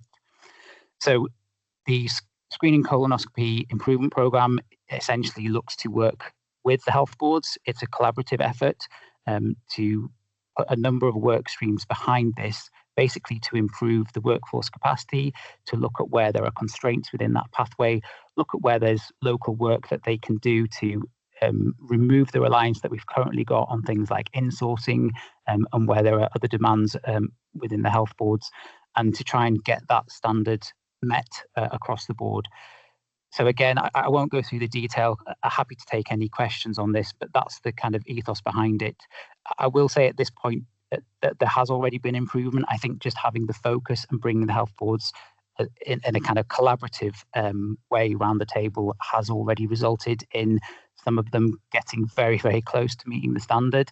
And where they're not meeting the standard, there's been a definite improvement in the timeliness. So although we're not quite there yet with all of them, there are improvements already just as a result of starting this work. But obviously, again, similar to the Breast Test Wales one, there are kind of long-term trajectories with this that are going to require, developing a workforce and building that up, which again can't be achieved overnight, but is obviously what we need to do to get us where we want to be. So I'll pause there. Any comments on this one specifically? Sorry. My other comments, Dan, I won't repeat them. On this one, if I'm looking at the right page, on the reduction plan, on the nice graph that we have, it doesn't show the current performance on it. It just shows the trajectory for the year. Just an observation, unless it's exactly the same in the same colour. It's not there. It should be great. The current performance is in the PIRs. Yeah. You do it on the other document, it's different what happened on there, so it's just We'll do it, man. that's just not a complaint and admission, just being identified. Yeah, it's just really challenging and exceptionally frustrating.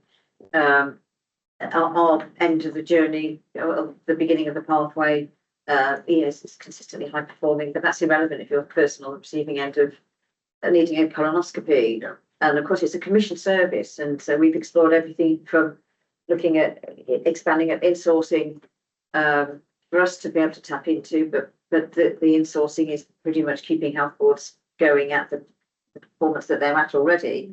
So capacity is a challenge. The other element I think we have to accelerate which is going to take time, is bringing forward clinical endoscopists and diversifying, because at the moment it's just medically dependent, and that doesn't happen in many other countries. So and that's got to be a focus for us, that is we're not solely in control of, but we can certainly stimulate. As far as escalation is concerned, I've brought it up. I regularly bring this up in generality. I'm not pinpointing any particular health board. With the Director General did recently about there's only so much we can do to actually really address this, because we're competing with the pressures that exist across the NHS. And I'm not saying it's easy with colleagues out there, but something needs to change quite quickly, because it's all about incurred delays and preventing people early detection, but also preventing obviously cancerous stages. And we also know that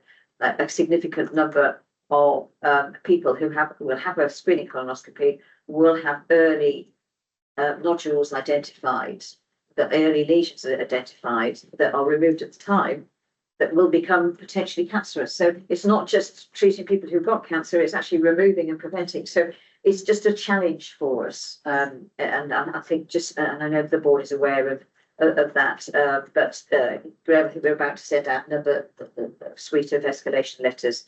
Again, I think there's a role for Welsh Government to come alongside us around the performance management as well. That's it. So, obviously, I don't understand the detail of a lot of this, but it's quite, technical.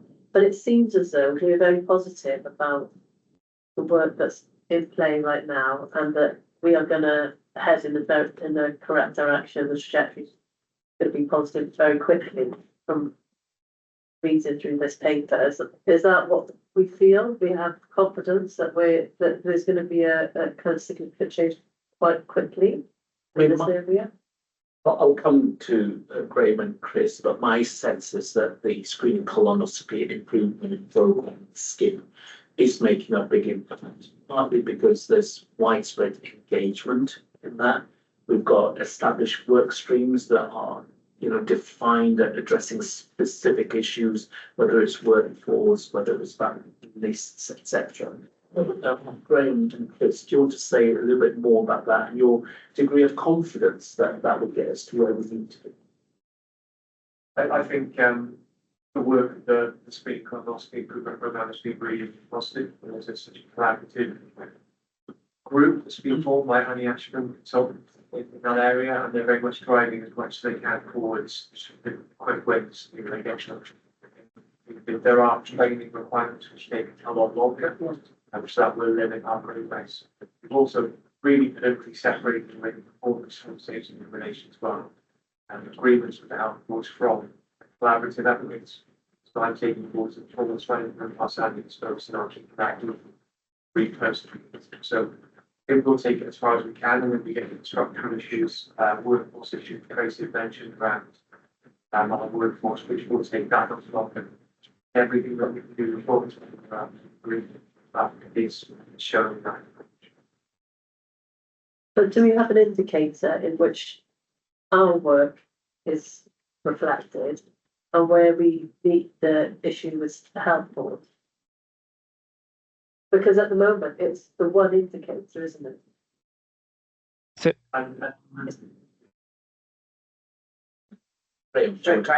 yeah, I guess I was going to say the improvement program, as it's described here, is focused primarily on the colonoscopy weights.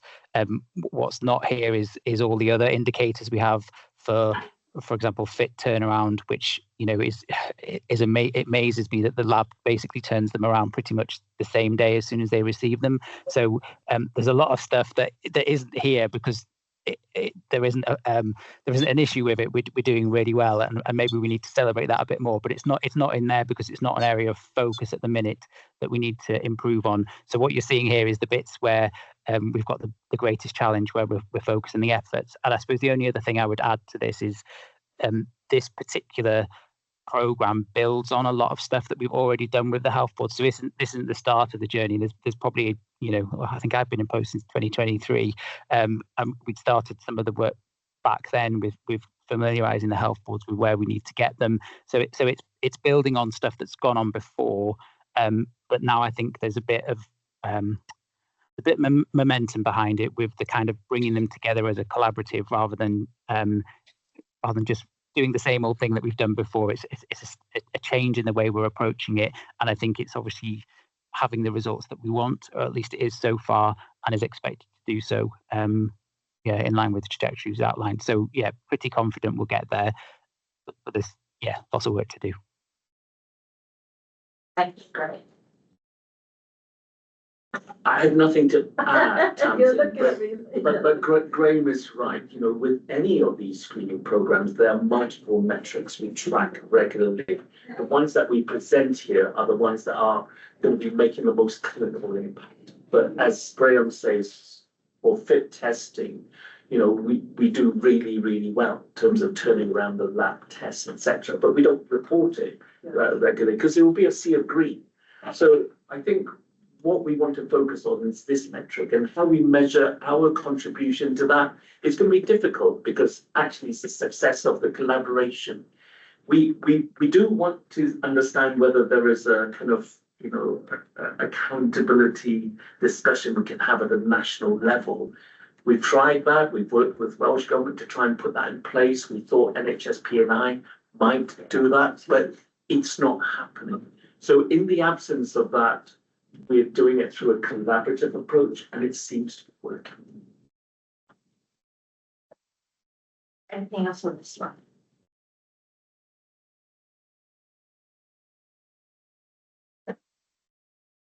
If not, shall we move on to the diabetic eye screening and invite Chris and Heather to give us an overview of the improvement plan? Thanks, Shall I go Heather. first, Chris? Okay, so the diabetic eye screening improvement plan is focused on a single metric of coverage. We are reporting green and on track overall. So first of all, I'm going to celebrate some of the successes. So clinic capacity has been increased over the period, and that's because they've introduced 2 different clinic templates, one for low risk recall pathway participants, and drop-in clinics where they've been writing to people and say there's a clinic going on in your area, feel free to drop in anytime you want. So clinic capacity has been increased by amending clinic templates and trying other things.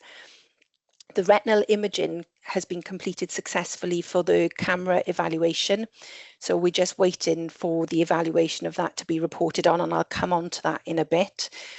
In terms of strengthening the assurance around the low risk recall pathway, that has happened to an extent, and there's now regular oversight of the numbers of participants who move onto the pathway and off the pathway. So that's really good progress. Clinic utilisation has been amazing. It was a target of 90%, I believe, then with the notional target of 95%, and that's been achieved, and that's through the hard work of the screening pathway admin team, who are back filling all appointments that are cancelled. And then finally, there's been some progress on the culture, but I want to pick that up. So although we're reporting overarchingly green, there are 3 sub-objectives where we report in amber. So the first of those was the camera evaluation. Although the cameras, sort of the retinal images have been taken and that was concluded, it's now for kind of the research and evaluation team to report and analyse that. They're going to give us an interim report in August, but actually not a full report until October.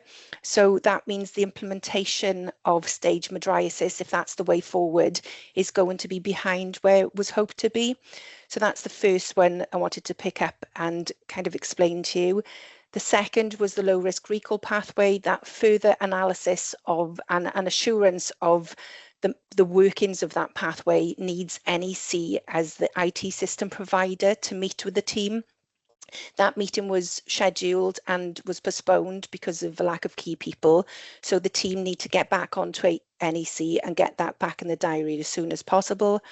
And then the third amber was around the culture within diabetic eye screening. The sickness rate is not improving. It's actually got slightly worse, I believe. And there's also some cultural issues because of the change that's going on in DESU, the trialling of new templates, new type clinics. There's been quite a lot of pushback from staff. And I know that's led to the head of programme reaching out to Neil Lewis there in relation to his support wrapping around how to deal with cultural and managing absence at work. So there's a couple of actions for us to get the workshop for managing absence at work back into the diary for all band 5 senior screeners, for example. And then there's a bit of work on culture that needs to happen there as well. So the coverage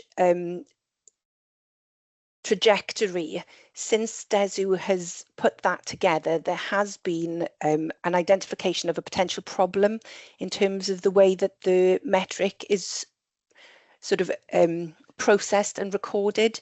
So they think that there may be an error in the coverage denominator where it's pulling in 50,000 people that it shouldn't be. And obviously, as a result of that, the metric reporting is going to be a lot lower if there's 50,000 people in the denominator that shouldn't be there. So there's some urgent exploration of why that might be the case. And that's also needs to have a discussion with NEC and for our informatics team as well to support that, which is in the diary, I believe. So that's one. And then to go back to, I think it was Nick's question, will this get us there? I think that's something that I'll need to take back to the team. I think we will make massive progress with this plan. Whether it will get us there is a bit more complicated in diabetic eye screening because we're having 1,500 new referrals per month into the programme. There is another metric that you don't see, that those people have to have an appointment within 90 days. And we've got I think we're about 98% on that metric.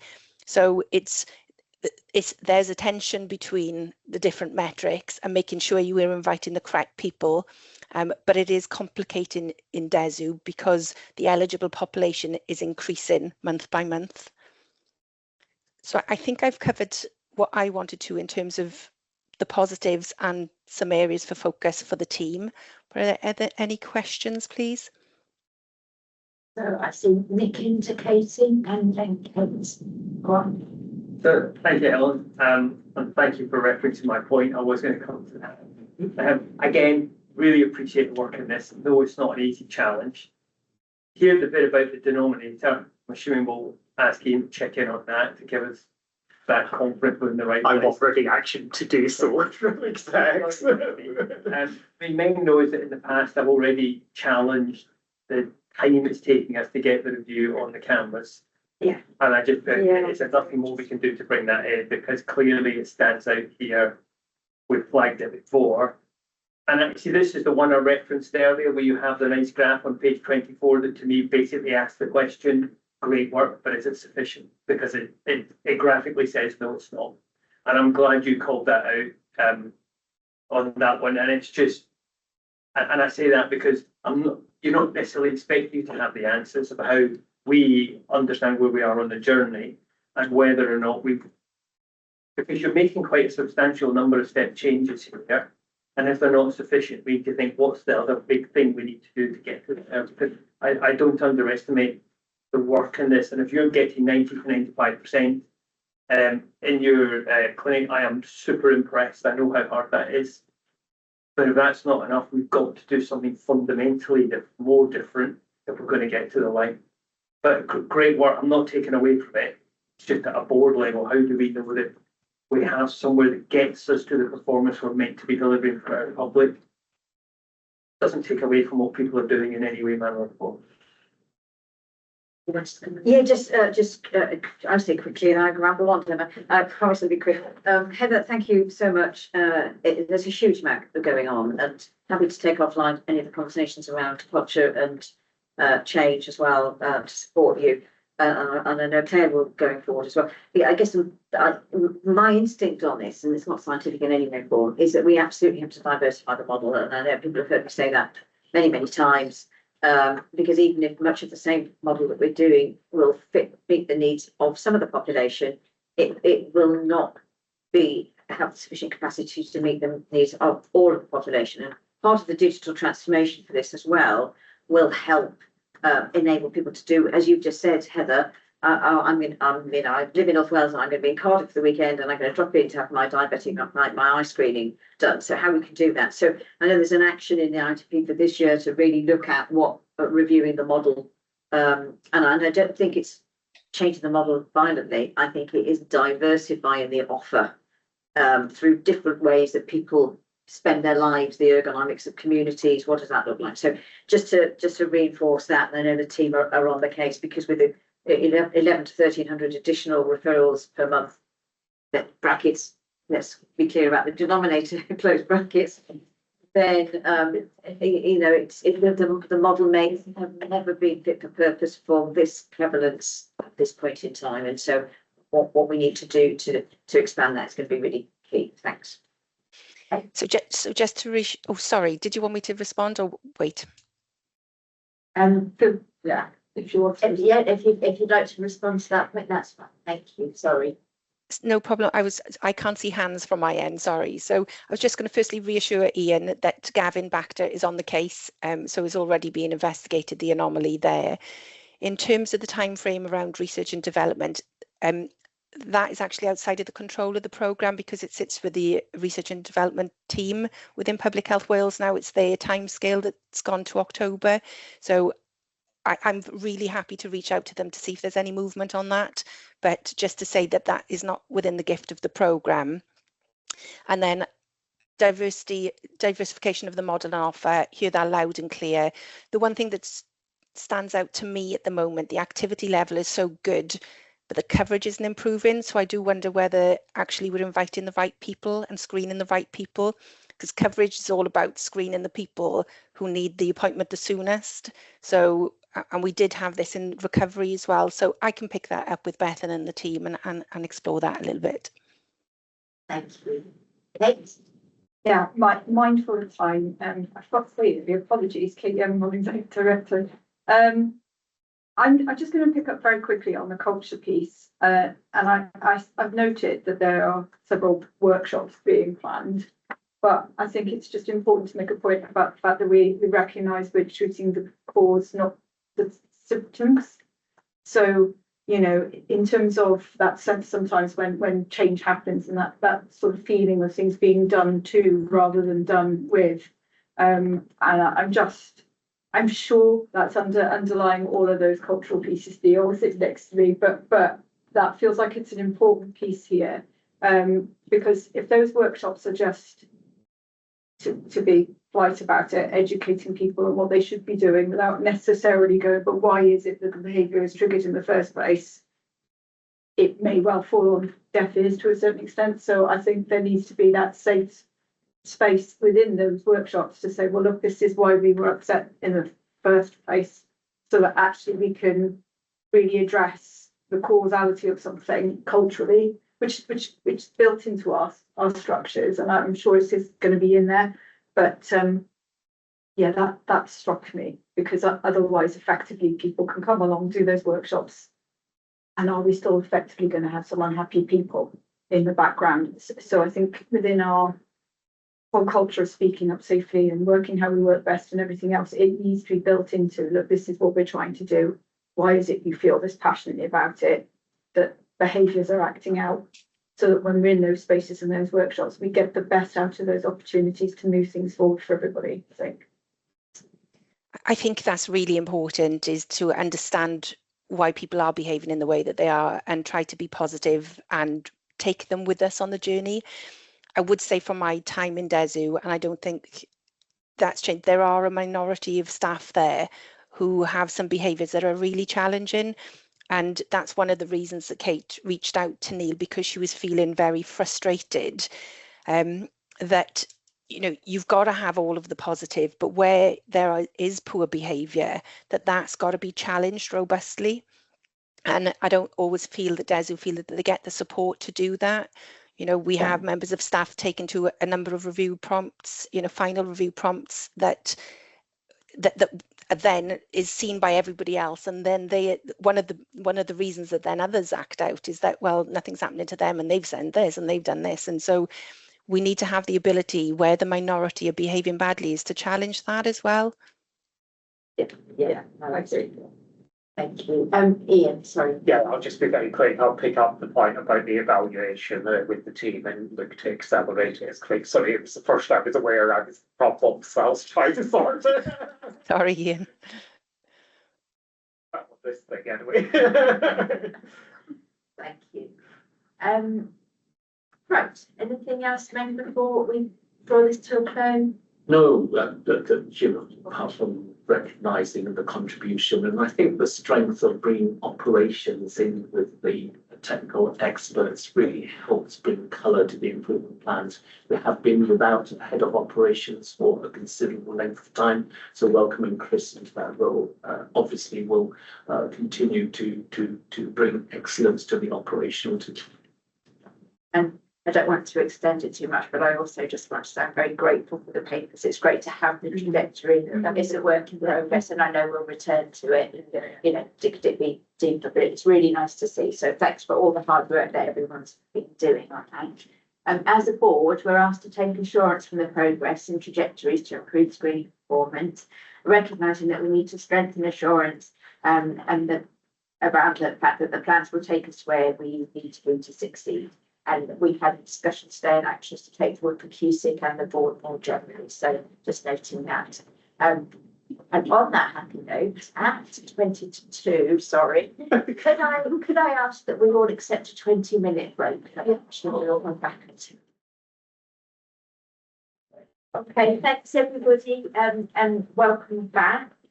Going to jump straight into it because of pressure of time, and the first item now is a sexual health incident update, and we're going to turn to Meng to take us through that. Oh, deal.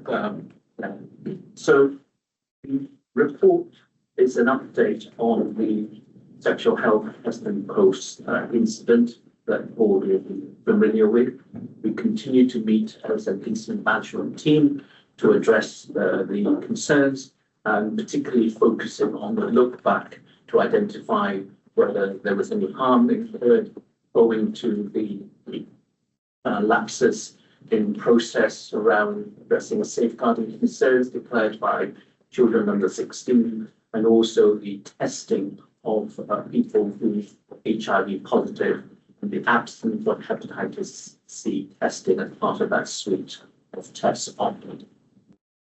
The safeguarding risks, we obviously have put in improvement measures to mitigate the ongoing risk. And some of the learning that we've had from looking retrospectively has been that safeguarding information hasn't been shared as agreed with health boards in order to do the assessments and the reporting to local authorities where there are concerns. So you will see in the report that the review of cohort 1, which is a group of individuals who are still children, as the priority actions, the findings and lessons have been shared with partners on that. And what we've identified in the review of that group of children is that there were some where the safeguarding information hadn't been shared with health boards, and the multidisciplinary team that was established to oversee this were able to then do the lateral checks, and in so doing haven't identified any serious concerns that haven't been acted on. The cohort 2 were children since August 2022 to December 2025, where safeguarding information has been shared. Again, as we found with cohort 1, some of those individuals hadn't been referred on. But because these individuals are now adults, we couldn't legitimately carry out the follow-up with those individuals in the way that we could with cohort 1.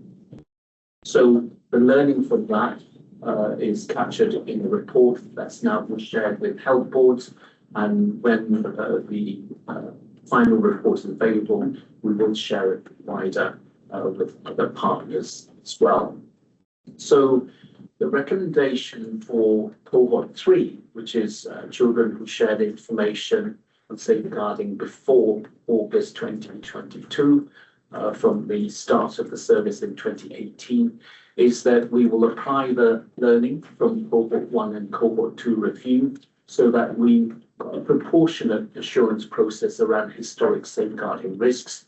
We will apply a risk-based and legally appropriate approach, and also build on the strong evidence we've obtained so far, and ensure that the resources are directed to areas of greatest safeguarding value.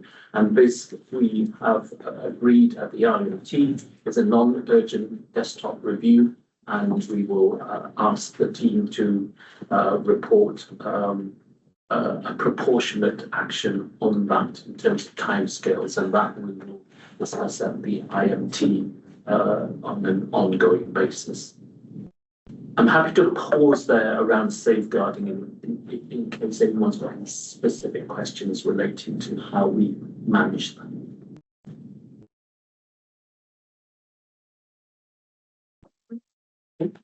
I'll move on to the hepatitis C testing. Just a reminder that as part of our offer, we do offer Hep C and other bloodborne virus testing for any test requesters. Somehow there was a technical glitch in that those who declared they were HIV positive would be expected to be tested for hepatitis C, weren't in fact tested for hepatitis C. From those individuals, we've identified a group of individuals where the hepatitis C status is actually known to us through checking the test results on our database. And for those individuals who are known to be hepatitis C negative, no further actions have been taken.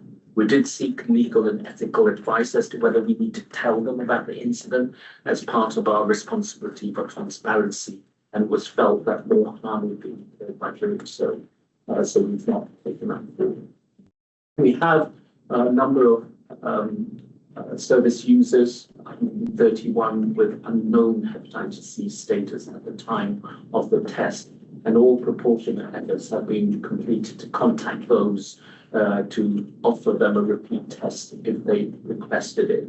And from those, a small proportion have requested tests through our service, but we also know that if they are in contact with HIV treatment services, and many of them are, they are subject to an annual bloodborne virus monitoring test anyway. So that may be a key reason why they have chosen not to have a repeat test. And where tests have been positive, or people are known to be positive at the time of the test request, we've followed it up to ask and ascertain whether or not there's an ongoing clinical impact and risk of transmission to others. And we do that through the usual care providers. And the final report, just to describe all that and to understand what the risks are that have been and harm that may have been incurred as a result of this. We are expecting the final report by the end of July, which is tomorrow.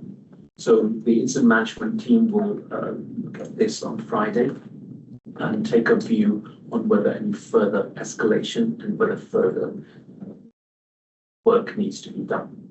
And then lastly, around the concerns on information governance and data processing, we know that part of the problem has been the use of manual data processing within the service, and that's led to many of these incidents.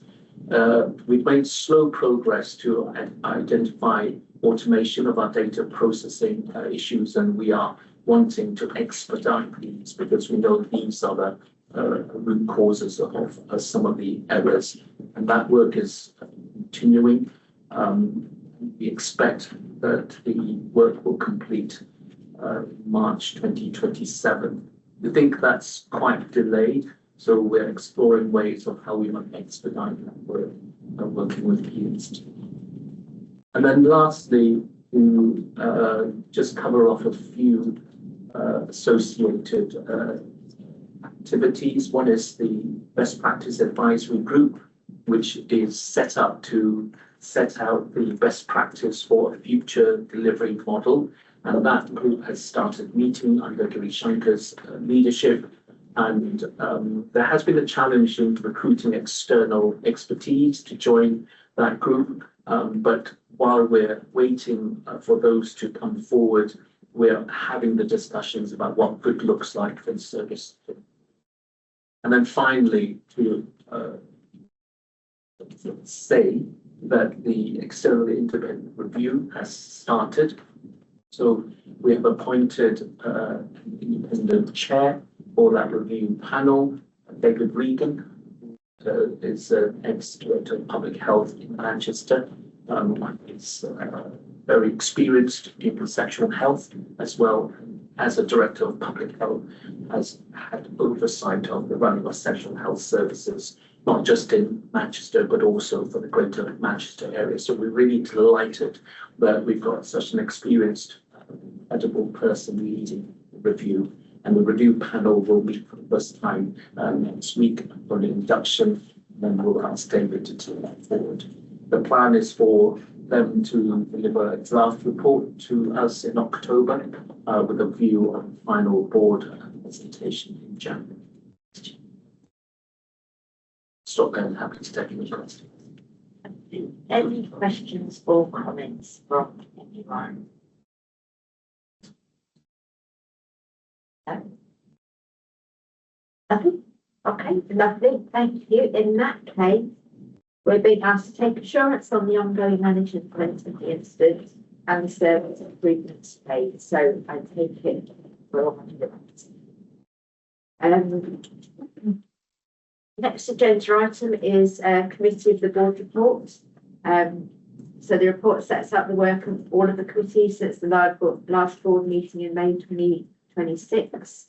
I think everything's in writing, all committees have met. Is there any of the committee chairs want to add anything to the written? Yes, from my perspective, again, just as I said in the private session, just to note that we had the emergency plan that came through QSIC and it's come to board for noticing. So just to close that loop. So the board's asked to take assurance from the work of the board committees as set out in the report. Everybody happy to do so? Thank you. Next item then, the corporate risk register, and we'll hand to Claire to present the paper. Yes, thank you. So 2 papers on this section. One is the risk register itself. The second is a cover paper. Probably the most comprehensive deep dive by the leadership team during this period. So thanks to them, they're really getting into the detail of this and the ownership of their corporate risks on behalf of the lead execs. total of 11 on the register. No new ones went on, but one was escalated around sexual health, so it's good to see that one on there. In terms of risks closed, great to see the one around DBS closing. That's taken a while to get that work done, but I think we do need to celebrate that because it's really assuring for some of the learning from previous events. So good to see that there. And also the one around declining survey responses because of the mitigation that's been put in there. The rest of the paper describes in quite a lot of detail the review of each of the corporate risks, but also summarises the leadership team discussion around it where it was relevant and material. So it's just to update through all of those. And you'll see through the next item, the strategic risk register, the linkages across to corporate risks.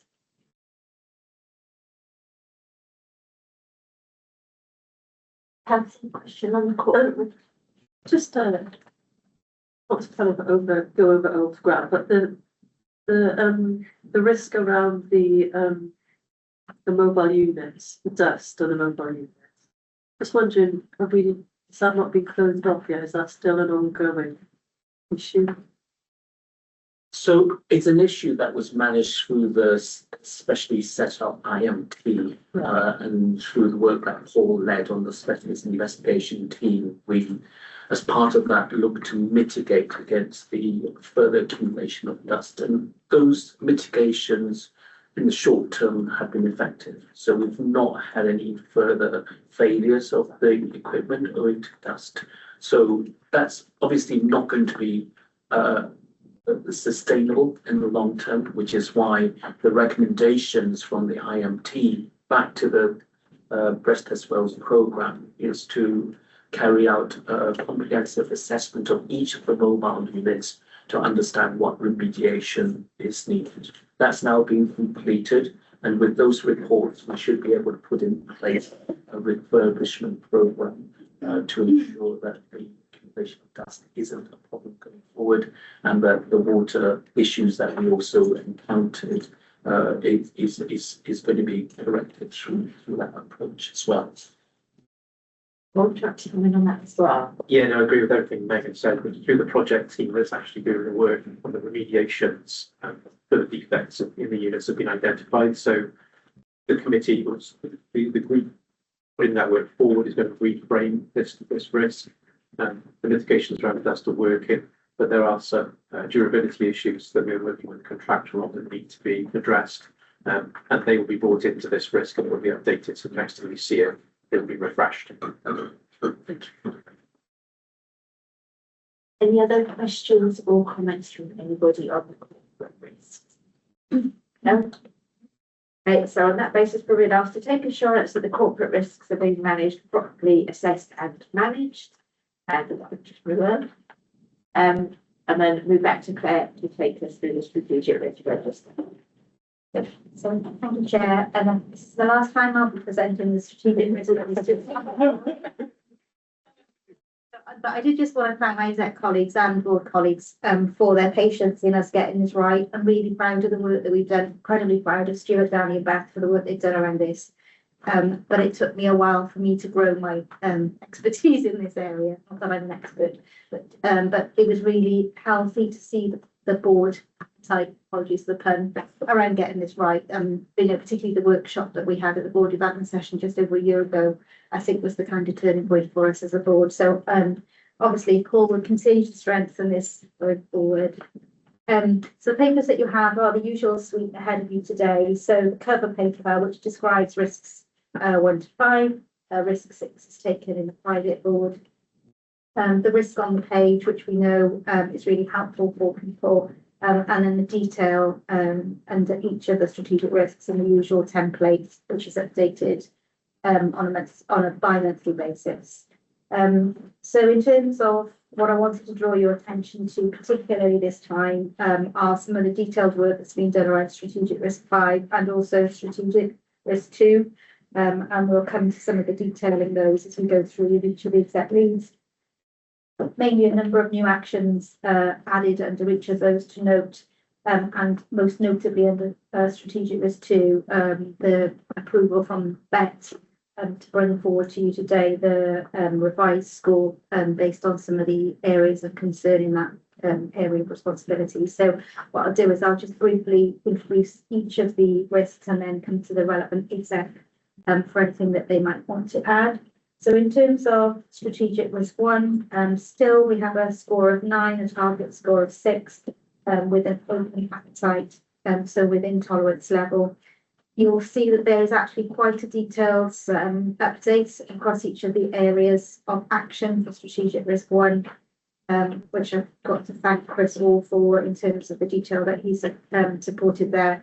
Jim has the intention to completely revisit strategic risk 1 because there is some working there that needs to be brought up to date around our baseline review, our baseline assessment, community by design, the first 100 days work. So this should look quite different the next time you see it, but I think it is a good July position for us to start our work on. Jim, did you want to come in on this specifically? Thanks. I would just echo what you said. Yeah, I mean, I have been a pain in the neck wanting to rewrite and revisit this because of community by design and everything else. So my thanks to colleagues for putting up with me being antsy about this. The basic reason is because much of the things that are down to healthy life expectancy are not in our gift, and I think we need to have this risk reflecting the environment and where we are and what we are doing in our contribution.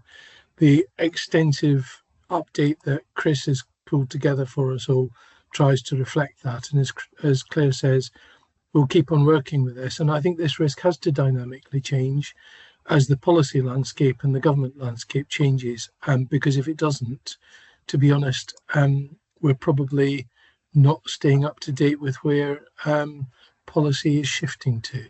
But you know, Ian, Samina and I all have contributions to this. I think this one is going to be really crucial for us going forward. I'll stop there. Happy to answer any questions. Any questions? It's an observation / question to the board, actually, about this whole section. I've made the comment before, but this, I think, emphasises it. And it might be one we might want to take off to the development session. But this turns into more of a, almost like part of our IMT and an action plan in the sheer amount we put in. And I wonder if we get confused about where things happen and where they go. So it's a response to a risk. And I suppose for some of them, and I don't want to get into any of the detail, but it might be, actually, we need to do a plan that resolves these 3 points. And then we have that either as part of our IMT or a plan somewhere else. But it's what we do is we end up putting the whole thing in here. And so you read all the responses, and today's a good day for it because we've got a lot of it. And the worry is it makes the burden of the risk register so large that we'll lose track of them.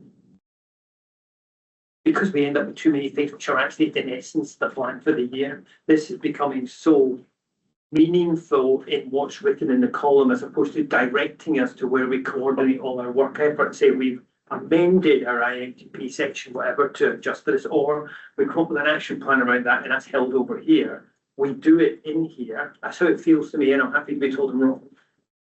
And so what we end up with, I think, is a risk register where the response is overburdened and we may lose sight of what it is we're actually trying to achieve. So it's an observation. It's a great day to pull it out. I made it once before, and it's just quite stark. And it might be as we reflect and and it's not criticism on the individuals because I understand how we got here. But we already have a really comprehensive planning system that has our actions and all we're doing. And I think we've created another one. So where's our risk register for if we don't follow this one?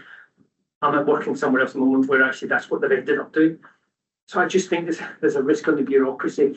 So it's an observation about the process rather than the individual risk and comment. So Claire and then Tracy. Yeah, funny enough, we had exactly that conversation at executive, but it's become too comprehensive, an executive update and some of the actions as well. We didn't have the headspace between that discussion and this submission, but one of the challenges for Paul I think, but also for all of our exec colleagues, I think just because it has matured, people, it is very relevant for people, so they're doing, but I think less is more, and probably by exception this month, SR2 is very detailed as well, but normally SR2 is really really concise. So normally that Rachel app would updates that, and it's really, you know, in terms of the progress, they're really clear. So I think there's probably something for us to look at SR2 in terms of how we update the others. But certainly the exec director update does need to be far more concise. We agree. But it's understanding that we're still captured a bit in its rightful place, wherever that might be. No, that's really helpful. Glad to hear that. Thank you. Yeah, and Jim's got his hand up as well. So, yeah, I mean, it's kind of grown legs a bit, hasn't it? Because the executive director update a while ago was the senior risk owner assurance statement.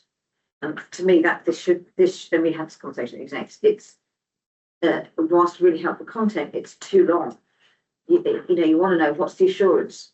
Where are we? Are we on track in mitigating the risk? Are we satisfied with the controls? Is there anything to flag? And I think that's the thing, because the controls and the actions, you know, we'd have to have some, you know, that in reasonable detail. But I think the artistry of this is maybe going back to, we don't need the chronology of June and July. It should just be an assurance statement from the senior risk owner, which is the exec lead, that says it only needs to be, you know, a short 2-3 paragraphs. What level of assurance are they providing the board in relation to the degree in which we're mitigating the risk, mitigating and managing the risk. So I think going back to that would be helpful, short and sweet, because if you've only got 30 seconds to read, you just want to go, okay, I'm assured, I'm not assured, they're assured, I'm not assured. So I think that would be helpful, because it has got to become a bit laborious in length now. Albeit helpful, which is maybe not the best purpose for this. I agree entirely. I think this is really helpful. This is exactly the conversation we need to be having, because the more time we put into putting information in here, the less time we're putting into delivering the plan, I think. So, and also, if this is a short assurance statement, put it in and point people to where it is. So I think that's a really helpful position to go back to, and also a really helpful discussion to have, because the key point is, we need to be managing the risks or doing our contribution, not kind of repeating stuff that should be elsewhere. I really welcome this conversation. Thank you, Jim. 2. So strategics 2, you'll note that there is a change to the score of 16, and that really reflects some of the ongoing organisational capacity and capability issues we have, and some of our unresolved culture and behavioural issues that are noted. So this does remain within appetite, but we wanted to look at adjusting that appetite going forward, because we're not quite sure whether that allows us the actions that need to be taken to actually nail this down. You know, we do need to making sure that this is a key priority for us, and we shouldn't have that appetite to allow that to impact on our on the way that we deliver our business. So we haven't changed it for this meeting, but we will have that board discussion at our next exec team around what that means for us. And I think whilst there's some brilliant work going on, but reflected through some of the actions and controls, nevertheless, some of the other things that we're picking up through some of the other agenda items today, I think it would be wrong for us to ignore and not revisit that conversation. I don't know whether Neil wants to come in on any of that.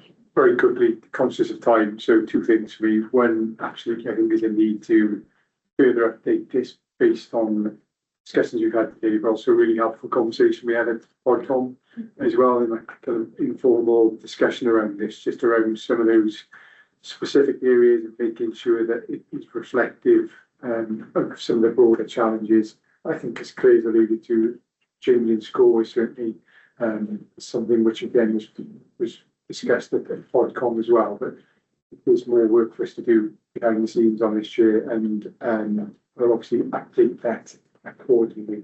But nothing else from the Questions or comments? No. Strategic risk 3, I wasn't going to spend too much time on. The score remains the same, and it mainly reflects some performance issues, the workforce resilience issues, and the fact that some of Men's areas have been, some may still be in business continuity because of some of the operational pressures. So apart from the updates in the paper, no specific change there. strategic risk 4, again, no change in terms of scores, but in terms of the update, I think it's really helpful to see some of the updates from Samina's team, a particular focus from Rebecca, who does this work for Samina around the impact of some of the heat waves and the climate impact that we've seen in front of us really as an organisation, the demands that that's made. But I'll bring Samina in because I know there have been some, this would fall slightly out of step, doesn't it, with your board, your programme board. Thank you, Claire. Yeah, if I can just add, the recent heat waves have really tested our resilience. So Tracy previously mentioned heat impacts on our labs, and we also have power outages, and we understand a bit better the impact on our staff. And we've had a discussion since this was submitted, just in terms of risk scoring. So we've agreed within the climate change programme board to increase the risk, and subsequent papers to board will reflect that with risk score. Questions, comments? No. Last but not least, strategic risk 5, which again has had a really overhaul really in the last period, and particularly trying to link it up with strategic risk 2. So some of the actions have come out here because they are reflected in strategic risk 2, particularly pushing this towards organisational capability and capacity, not just purely around digital capacity for transformational change. So I think that's the main point that you want to get across the end of. Anything else you wanted to add? Yeah, I think I actually treat this as almost being a new strategic risk, because previously it was about failure to exploit digital data, and now it's about our capability to transform as an organisation. I would say both the exec summary and the actions are still in a phase of iterating as we get it right and closer to it.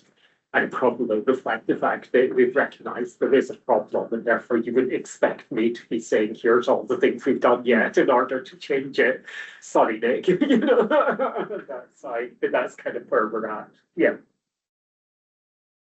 Any questions? No.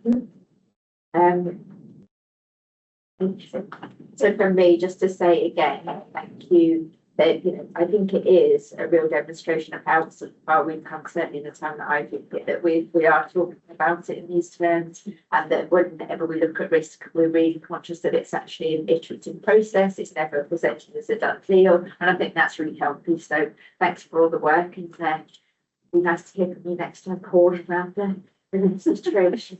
He's going to throw it all over the end. Might throw that. So we are, as a board, being asked to approve the proposed changes to the strategic risks and take assurance on the management of strategic risk by the organisation. And I'm looking across, and I think we're all okay to do that. So moving forward, we're on minutes and action log. So I'll turn to Paul. Thank you very much, Chair. So we've got 3 sets of minutes from the last 3 public board meetings to go through. So the first set is the board meeting on 28th of May 2026. Any comments or observations? And then the 25th of June, and then the 7th of July. Thank you. And then finally, we've got the AGM notes from the 14th of July in North Wales. And also here for approval. Any comments? Thank you very much. And then onto the action log. There's one action proposed closure and one noted as on track. So we have to close that action. Chair, back to you. Fabulous, lovely. So we've approved the minutes for all of the meetings, noted the action log, and approved the actions. Thank you very much. Next, we're moving on to the joint working framework. So back to Paul to introduce the. Thank you, Chair. This is quite an important framework for us as an organisation. It sets out how we establish, manage and monitor our partnership relationships with other organisations. It's a framework that has been in place for a number of years, and this is an overdue refresh, really, that brings it up to date in terms of how we function. But also it's given us a real opportunity to go out and consult with the teams across the organisation on how this agreement works for them and what changes they need to it to improve it. So those are summarised in the cover paper. We've put some greater strengthening in around due diligence. We put some greater strengthening in about the need for these relationships to take place and considerations around it. Some strengthening around data protection against intellectual property, risk management, And when the execs considered it, there was desired, expected impacts and outcomes to be added into the due diligence process around should we enter into these agreements. So hopefully the agreement in your pack has track changes in it, which has made it easier to follow how the updates have run through. One change which isn't highlighted, it's in the infographic on page 11 of the framework, is just to clarify the role of the leadership team in having a screening role in terms of joint working relationships. For the leadership team to take the organisational view of it before recommending either changes or recommending it to the next level, i.e. the exec team will vote for approval. And that is a process that we think will bring great value, particularly to us as execs, as we work through these agreements in the future. Lovely, and thank you for. Does anybody have any questions for Paul on this or any comments on the framework? No? That seems eminently sensible. So are we happy to approve the updated joint working framework? Lots of nods. Yes, we are. Lovely. Thank you very much. And then, by standard miracle, not too late, we've come on to items to note. So can I take it that we note the items to note as a whole? Thank you. Sorry. Is there any other business from anybody? No? Amazing how well you've chaired it. Wow. In that case, we'll bring the meeting to a close. Thank you very much, everybody. That's sorry, next meeting, 24th of September 2026. So I'll see you all then.